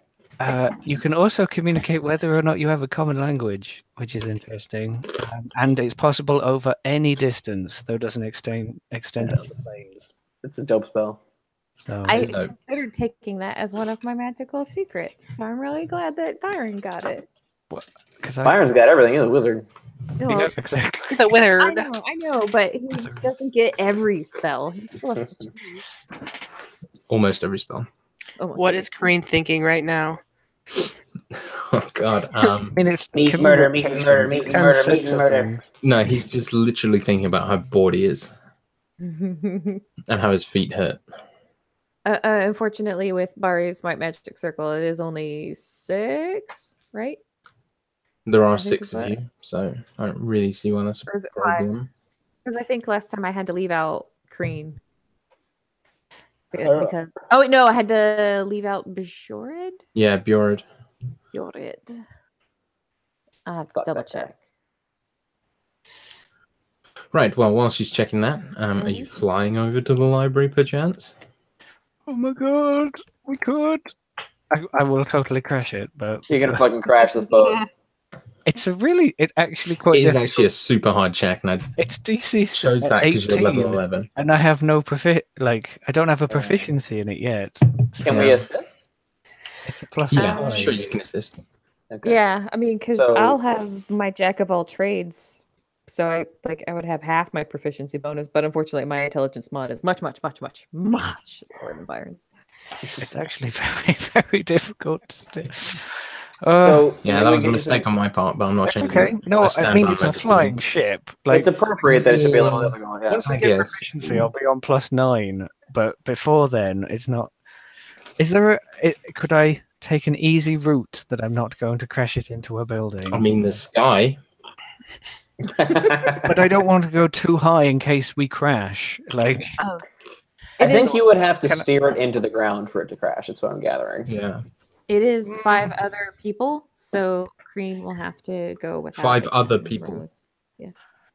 As in Oh, one person and 5 yeah. other people. I know how to math. Oh. And up to 5. Yeah, okay. So can we That's fine. give Byron assistance through Elishan and guidance I will- from Rose? I will say Yeah, I would definitely. you can buff it as much as you want. Yeah. I'm going to aim to go down the large boulevard street, so like trying to avoid the building so we don't crash. But because I don't know if I roll really badly, if this thing's going to drop out of the sky. Luckily, I didn't. I rolled a natural 20. But Hey, Nice! It's like you were Fucking meant. natural. You were born for this shit, man. I'm so tempted to just give you proficiency now because you're like, I'm instantly amazing. We'll talk about it after the session. Yeah, so he Rick stands in Butler- front of that thing and like stretches his hands out and stretches all Imagine like Byron like looks down at the controls and sort of like looks up and then just all the angles appear. And it's just like Iron Man when he a puts on the beautiful mask. mind. It's Iron Man just puts on the mask and all the readouts come up. It's just like, Yeah. Yeah, because here's the thing. I think I'm voting for him having the auto proficiency because like with that nat 20 and the fact that he's got a keen mind, he's never going to forget the directions or the pit. oh, you Pitch yaw jammy thing. fucker. All right, yeah. Fair enough. You bullshit me into it. You can have proficiency from now on. Awesome. Awesome. I'm just going to Remy's off on the front of the ship with his knee up and like an arm out like that, and says, Steady as she goes, Mr. Rutherford. And Elishan is going to pull out her flute that she got from Gold Glitter and play like a little sea shanty on it. Just So 'cause. it's definitely Blow the man down, awesome, lady. right? Blow the man down. Oh, I just put it in Way, motherfucking skyship proficiency. God damn. Don't say I'm not good to you, motherfuckers. Yeah, all the angles, and it is a breeze. A dream sail. So when you fly it, you find it's very forgiving. I.e., if you failed your check, it wouldn't have been that bad. Like, because if you like jerk your hand, it moves very slowly in the way you've jerked it. But if you move your hand really slowly and like make tiny motions, it moves perfectly smoothly. So it's almost like it rewards calmness and slowness rather than fast jerky motions. And Byron is just able to beautifully move it through the streets without any problem. Are there any weapons aboard this thing? There are Cannons, not. things like that? There is Are firearms a thing in this world? I think you said no to that no. earlier. Yeah. Okay. Because you wanted to play a gunny person, and I was like, Oh, that's right, I did. Fuck you, Dylan. It No. is a merchant ship. Yeah, with it's the a thing. ballista on. I mean, you could definitely like mount something on there. Right, But but there's no such thing as cannons, so we have to do No, ballista, there's no cannons, but yeah, you could do ballista, harpoons, trebuchet, whatever. boomerang launchers, We that could sort of get thing. our sentient, our fucking Catapult dwarven golem. sentient, the catapult golem. Yeah. Oh my Yeah. god! Oh my god! Jesus Christ, that'd be amazing. You just like fly. Oh, you get the like dwarf guys, and you fly them over and just push them off. Airborne squad, 1, 2, 3, go. Amazing. They'll just hammer into the ground these giant statues. That's awesome. All right. So you bring it down to land. The rope ladder extends when you get close to the ground automatically. And you can all climb down, and it just hovers where you left it. I think you rarely see Byron exhilarated, but that he is smiling the entire time, like almost jittery, perhaps almost shaking with adrenaline from sky piloting. Awesome. Right. Well, what are you doing? Remy will go to the rope ladder, and he'll kind of like fix his hat so it doesn't slide off, and he's going to kind of run his hands along the sides and slide down to the ground and scout You know, about. make all attacks with disadvantage because you have the worst rope burn. Ah, God damn it! His hands are on fire. Yeah. Are you getting rid of the statue now? I figured we would have done that before we left, because how would we do that if we flew all the way to the library? Worry, I can fight Put you it in your back. bag. Yeah. We would have put it in our bag before we left the mansion or the manor house. All right. I mean, yeah, I assume you were like carrying it with you, and then put it in your bag when you got I there. see. That's what you said you were going to do. Oh, I see. I see what you're saying. Yeah. No worries. Yeah. Either way, yeah, you get there, and the library's open before you. Oh my god. So, the front entrance consists of 2 large wooden doors, non-rotted, and they're kind of this light wood. Can't we just drop in from the ceiling? There's a glass There's a roof. roof. Okay. If we had kept the barrier up, we You could have found a can. place. You but can do we- some Monsters Inc. shit and jump in the window. Is there a chandelier? No, because the roof is glass. And that seems like a bad decision to have a chandelier attached to a glass roof. It's fine. From the tone of your voice, I don't think it is fine. It doesn't No, sound it's fine. fine. Whatever. Fine. All right. But yeah, the doors are there. And you can push them open if you wish. I, Do you touch the doors? Alishan touches the doors, so The library begins to float. Doors. yeah, All right. Alishan's all like pushing, push it real good. The doors open. And it's this like loud like roar as they open. And inside there's a foyer. And in the center of it is this large circle with all kinds of weird glyphs and kind of strange markings. You, Byron, and probably Al as well, instantly recognize it as a teleportation circle in the foyer of the library. And it's just this kind of basic room with nothing but the circle in it. And you go through a hallway beyond the teleportation circle. I memorize its code. Sure thing. Awesome. And the library opens up before you. You're taken back by its enormity. The bookshelves are much taller than the roof of the library appeared to be, stretching up for what looks like probably half a mile. There's this large orb in the center that glows with a dim light, kind of illuminating the whole room. Circled by rooms, there must be millions of books in here. You look around, and there are just books everywhere, places to sit, tables, chairs, writing desks, and hundreds of thousands of just perfectly preserved tomes, books, and scrolls, all just arranged perfectly in the shelves.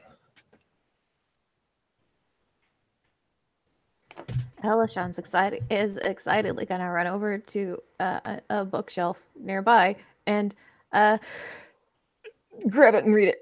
As soon as you touch a book, the orb in the center of the room glows very bright, and the whole room is illuminated with this greenish light that moves from the top of the ceiling down and then up again. The orb then makes this clanking noise and begins to shift, and eventually kind of peels away to reveal this strange mechanical-looking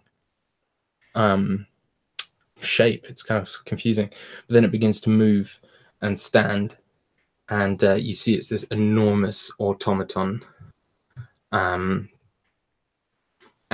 it just takes a step off the plinth, and you see that Off the what?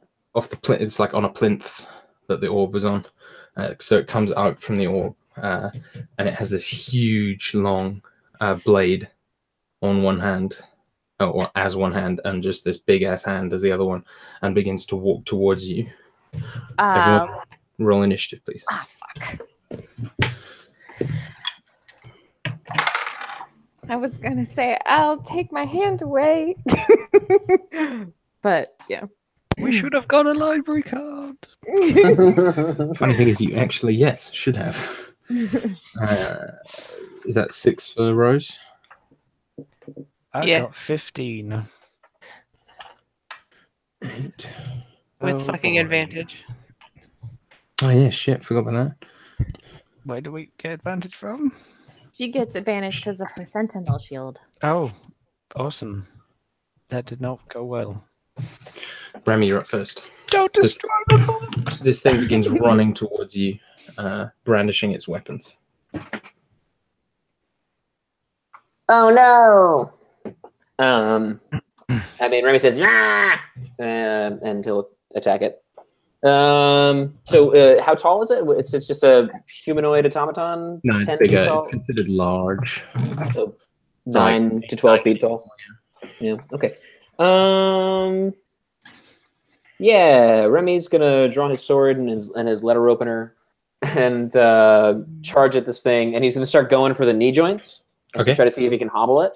Sounds good. And he's gonna just take all of his attacks. Which would be 5 attacks now. No, 4 attacks. Yeah, 4 attacks now. God damn. Mm-hmm. So that's a miss. My most likely, actually, it's pretty big. So does a 12 hit? No. No. Okay. All right. The other one is a 21. 21 just hits, yeah. Okay. What are you hitting him with? On the second one? Magic. The first 3 attacks were all rapier attacks. Okay. Magic rapier. So that's 2. We got 2 more. Yeah, just let me know if the attacks are non-magical, basically. None of my attacks are Yeah, I know. Just anyone making magical or non-magical attacks, just let me know. I think the only one who doesn't have not a magical weapon is Kreen. He has a magical weapon. He had my short sword for a while, but then he got a magic weapon. Yeah. Yep, Oh, okay. he has the cleaver now. So I Oh, rolled- okay. The only one without a Kreen magic cleaver. weapon is the guy without a weapon, which is me. Yeah. Yeah, how much damage is that? Well, I'm still rolling attacks. So I rolled my next 2 attacks. The other one is a 27, and then I rolled a natural 1, but I get to re-roll that. Because you're a jammy, tiny person. Yep. And that puts me up to a 22. Yeah, that hits. That's 3 hits. So I got 2d8 and 1d4 plus 3d4. 7, 8, 9, 10, 13. This 1, 2. 16, 17. Whoop. 18, 19 plus 15 is 34 points of damage. God damn. 34. Yeah, so you just slice into this thing just like a flurry. Yes. And that's it. All right, Byron. Can I ask, this machine, it's unlike anything we've seen before. It's not like the Dwarven Macralian. It does remind you of that, but it wasn't made by them. Okay. But it's like something that they would have, you know. Yeah. So- But it's like sleeker, different, or whatever. Yeah, it's more ornate looking rather than less dwarvish. Do I get any kind of? It hasn't tried to speak to us or make any noises. It's just acting. It doesn't look like it's sentient. You touched the book, it started attacking you. Sure, it's just on a defensive loop. Oh, You could try speaking to it. We come in peace. Doesn't seem to be any effect. We don't know anything really about their language, or I don't have any words that I can say to him. And the only thing we got here from it is an ever-smoking bottle and some very old platinum coins. Yeah. Oh, there's nothing in the command booklet that I just read. Like, is there commands for the ship that were in that language? Not verbal, but I imagine there's probably a lot of it is written in Orathyl. That I can't really translate until I get it home, maybe. And yeah, or until you start reading some Orathyl stuff. Yeah. Sure. Okay. I am going to. I might as well. Bigby's hand, because I can't really mind illusion this thing. I would imagine it probably see through it all. So, Bigby's hand appears, and I'm gonna aim to. Following Remy's lead, I'm gonna try like rip off a leg or something. Awesome. Go for it.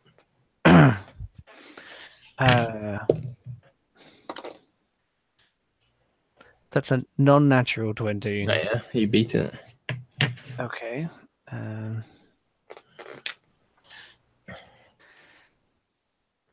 think it was 48, wasn't it? That sounds right. Yeah. Yes. Of force damage, particularly, and it is obviously magical.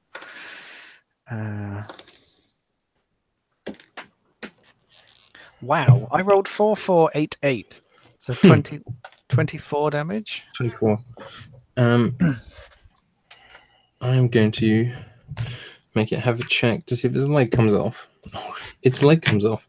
So I imagine Remy kind of cuts it, and its leg is sort of hanging off, and then Bigby just pulls it off, and it's going to start beating it with its own leg next turn. And yeah, it just rips off the leg, and it just keels over and begins trying to crawl towards you, Elishan.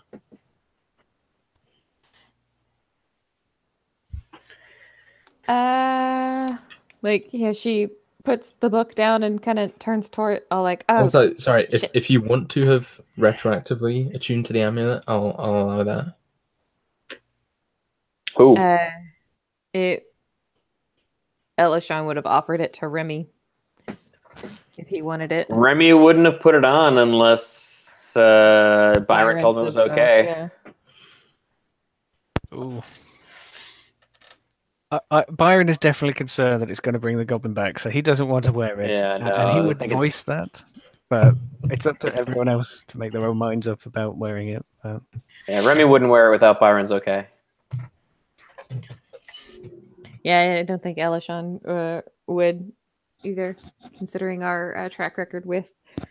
Let's put it on Crean. Yeah, Crean. I would say Crean would take it. And never give it back. No. Yeah. Do you give it to Crean? No. Crean will take it. We can study it.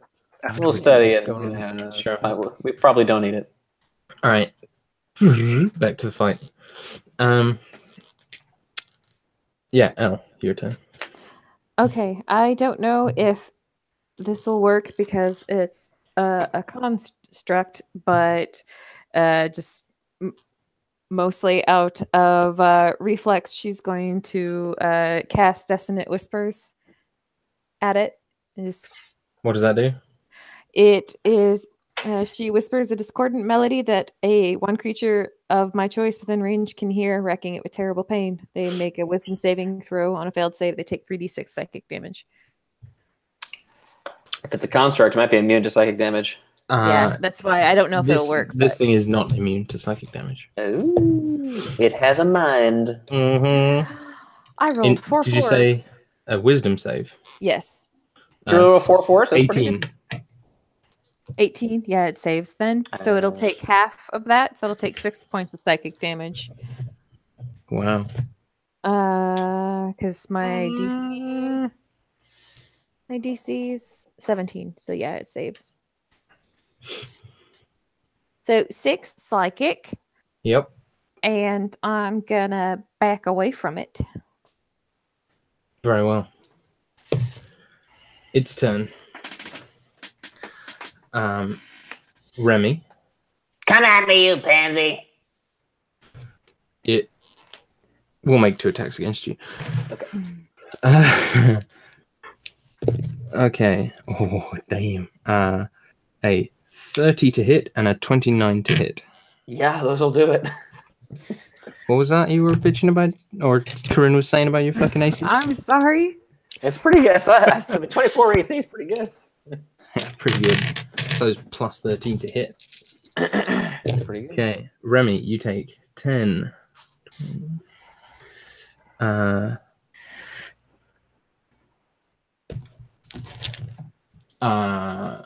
48 points of damage as the sword just crank and smashes in and just cuts you, and the sword's bigger than you are. And Yeah, then, no, I imagine Remy's just completely just thrown to the ground and its fist just cold cocks you in the face afterwards. Remy pulls himself up and spits blood. Not bad. Wah! Now I see why Rob was being like, if you want to retroactively have attuned to the amulet, Yeah. I'll allow it. Yeah. I'll ask again. Do you want to retroactively? No. It's all right. You don't get that option. All right, Rose and Cream. Spiritual weapon. Spiritual weapon away. Do that shit at like 5th level or something. 22 to hit. 22 hits. I just had these like 2 seconds ago. That is 10 points of damage. Nice. And then Sacred Flame. It's a dex save, 17. Fails. Another 14 points of damage. Oh, nice. Green. He's gonna cast Crusader's Mantle. Oh, damn. What the fuck is that? Shit, son. It basically everyone within a 30-foot range gets extra D4 radiant damage to each weapon attack. Nice. So, fucking hell. So he kind of, I imagine he sort of kneels down for a bit, and he sort of starts speaking in Draconic, and then kind of coughs into his hands, and you see there's like a little, they begin smoldering. It just like smashes them into the floor, and the smoke kind of like around each of you, and you just feel badass. And the smoke kind of turns into white light as it spins around you. Dope. Sweet. You feel dope. Like you could do an extra 3d4 damage or whatever it is. And then what's he gonna do? He just has one more attack. Can he take his attack and cast a spell? Or is it just he For done? Kreen, I'll allow it. He only rolled a 2, so that's 10 or 12. No, it's nowhere near. So he like does this badass spell and then gets up and like trips over his own feet in a very Kreen-like way. Mhm. Arthas runs. As he's running, he kind of leaps, and you see his form just twist and change in midair, and he becomes his enormous direwolf form. And he just begins laying into this thing with his claws. Oh, damn. He rolled a 19 and a 20 to hit. Shit, okay. So, Arthas deals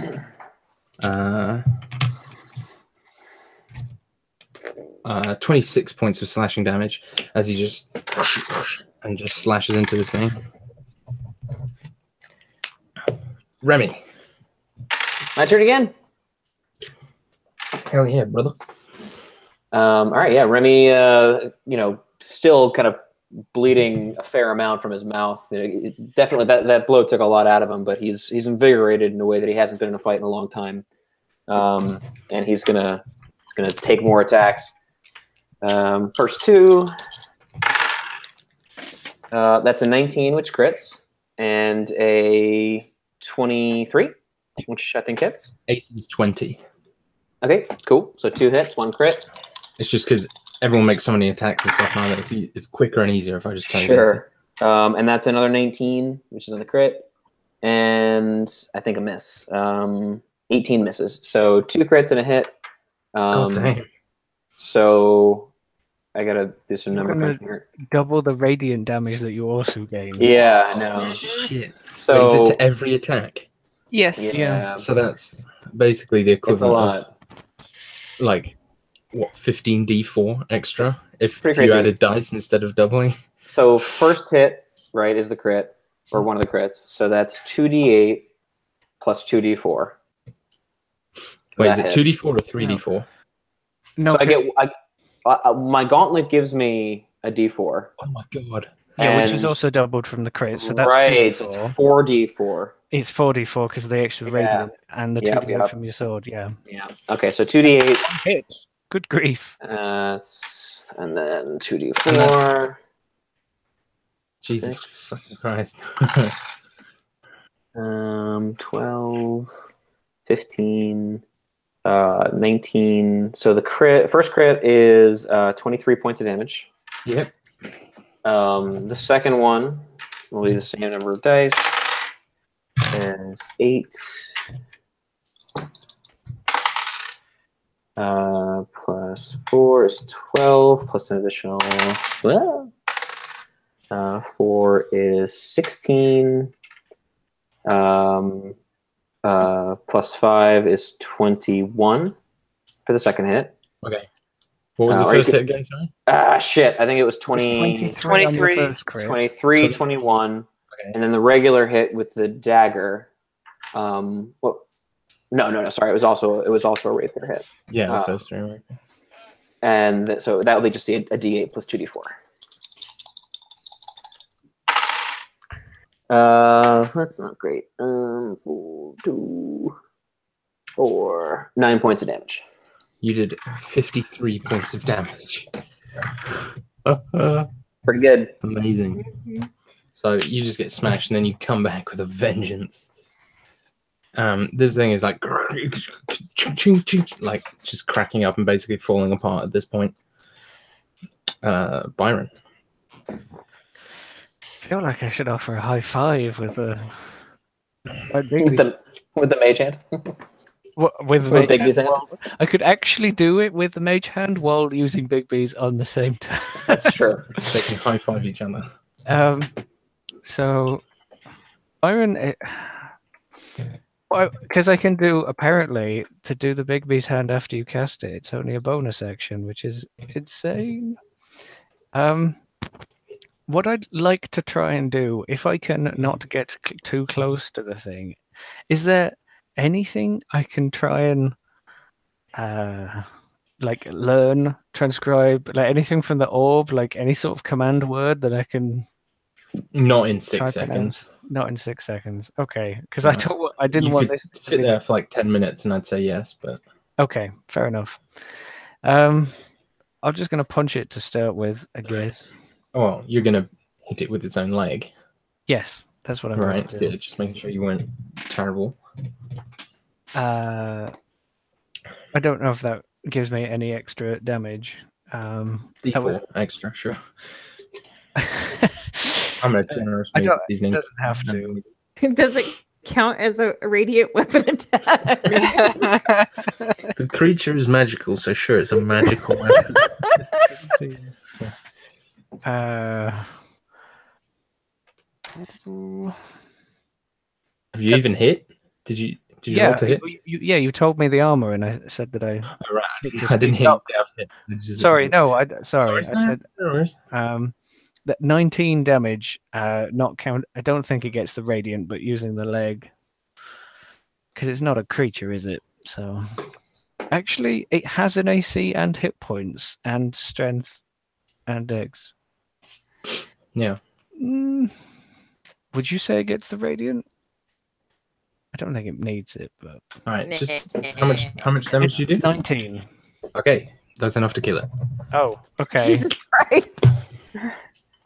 So Yeah, Remy like pulls back from wailing on it, like to take a breath, and the heel of the foot just goes like right into the chest piece, I think, and just cracks it open.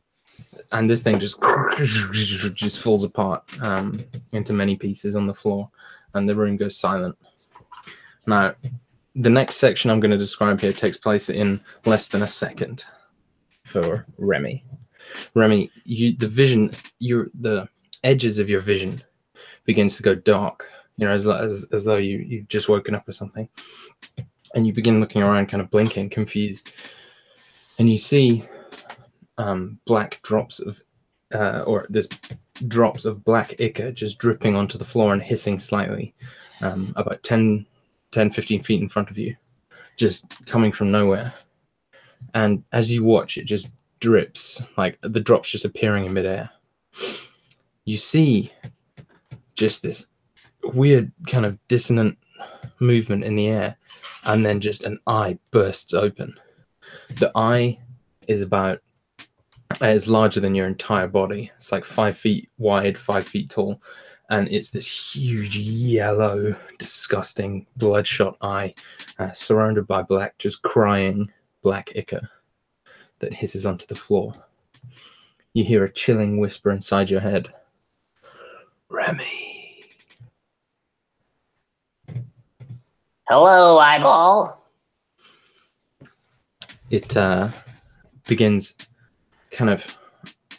You have this parallax moment where it looks like it's getting closer, and it looks like everything else is getting further away as it just like becomes right in front of you, and you're just staring up at it.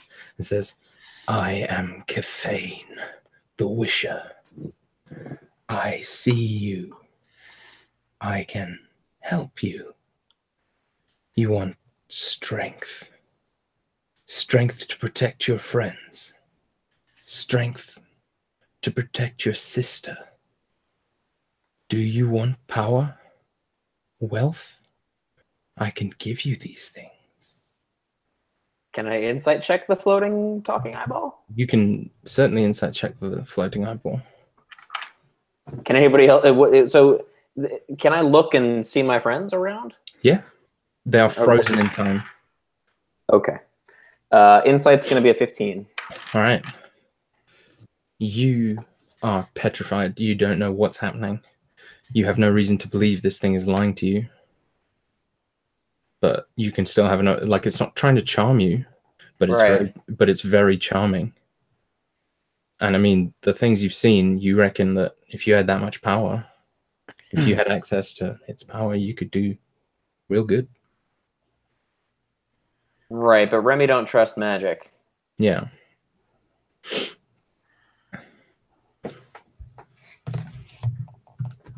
What do you want from me? That is your choice. See, you could become my vessel here on Earth. You could do my bidding, but Remy, I know you are distrustful of things you do not understand. I will give you my gifts if you wish, for one favor. But if you accept greater power, you will become my vessel. You will work for me, though you only need to do things you are comfortable with. No thanks. You will change your mind. Eye disappears. Remy poops himself.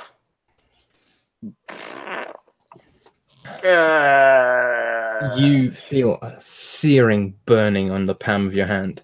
You look at it, and you see the tattoo of an eye, like a black line eye, appear on your hand, bisected by 2 lines. And you just hear a voice in your head. You will change your mind.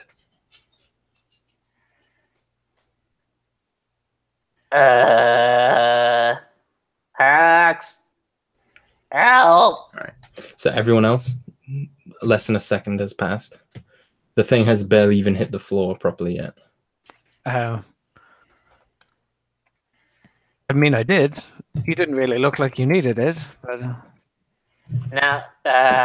I'm sorry. I'm sorry. I'm sorry. I'm sorry. I touched the books. I'm sorry. maybe next time we enter an ancient library, we just look around first.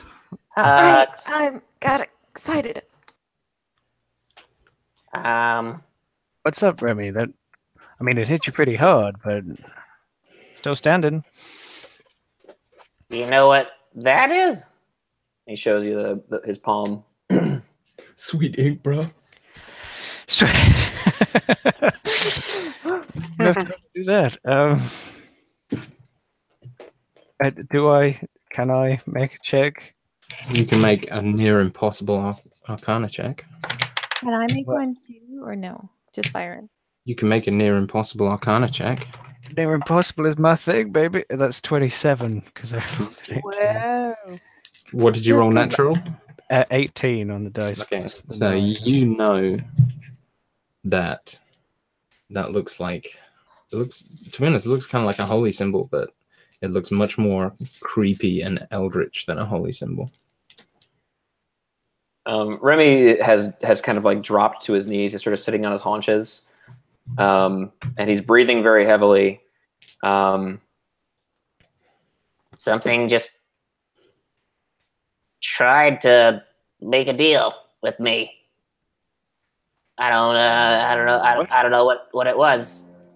Said his name was Cathane the Wisher. Uh, I don't know. You guys stopped moving, and there was a bloody eyeball talking to my head. Where the place you were at, was it like? I don't know. God damn it! I was right here. I mean, time stopped for me with the guy in the ruins. Did it look like blue, shadowy, windy shadow place, or was it different? No, there's no blue shadows. It was a giant eyeball with black blood coming out of it. Am I chaos fucked now? He's not chaos fucked. No, I don't sense anything on you. It offered me power, and then I said I would serve it, and I said no, because I don't serve no man or floating eyeball.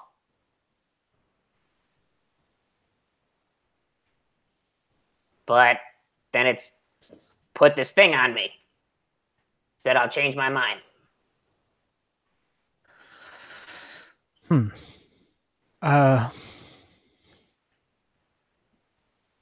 I mean it.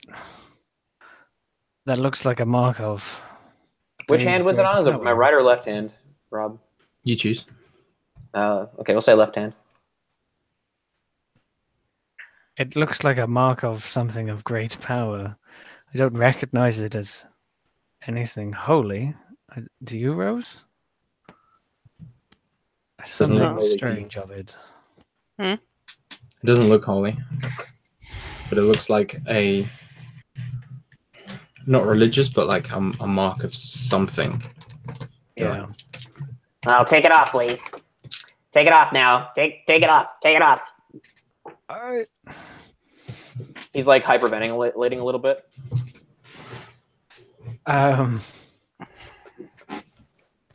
It might be easier said than done.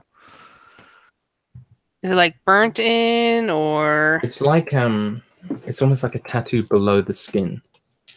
Like it looks, you look at it like it looks like a black vein, clearly defined, like more clearly defined than a vein, but just like this black mark that sits below his skin.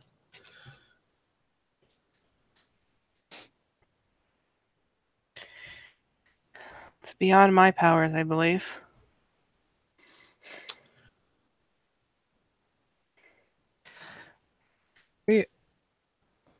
Remy pulls out a dagger, and he's going to begin cutting the skin off his hand.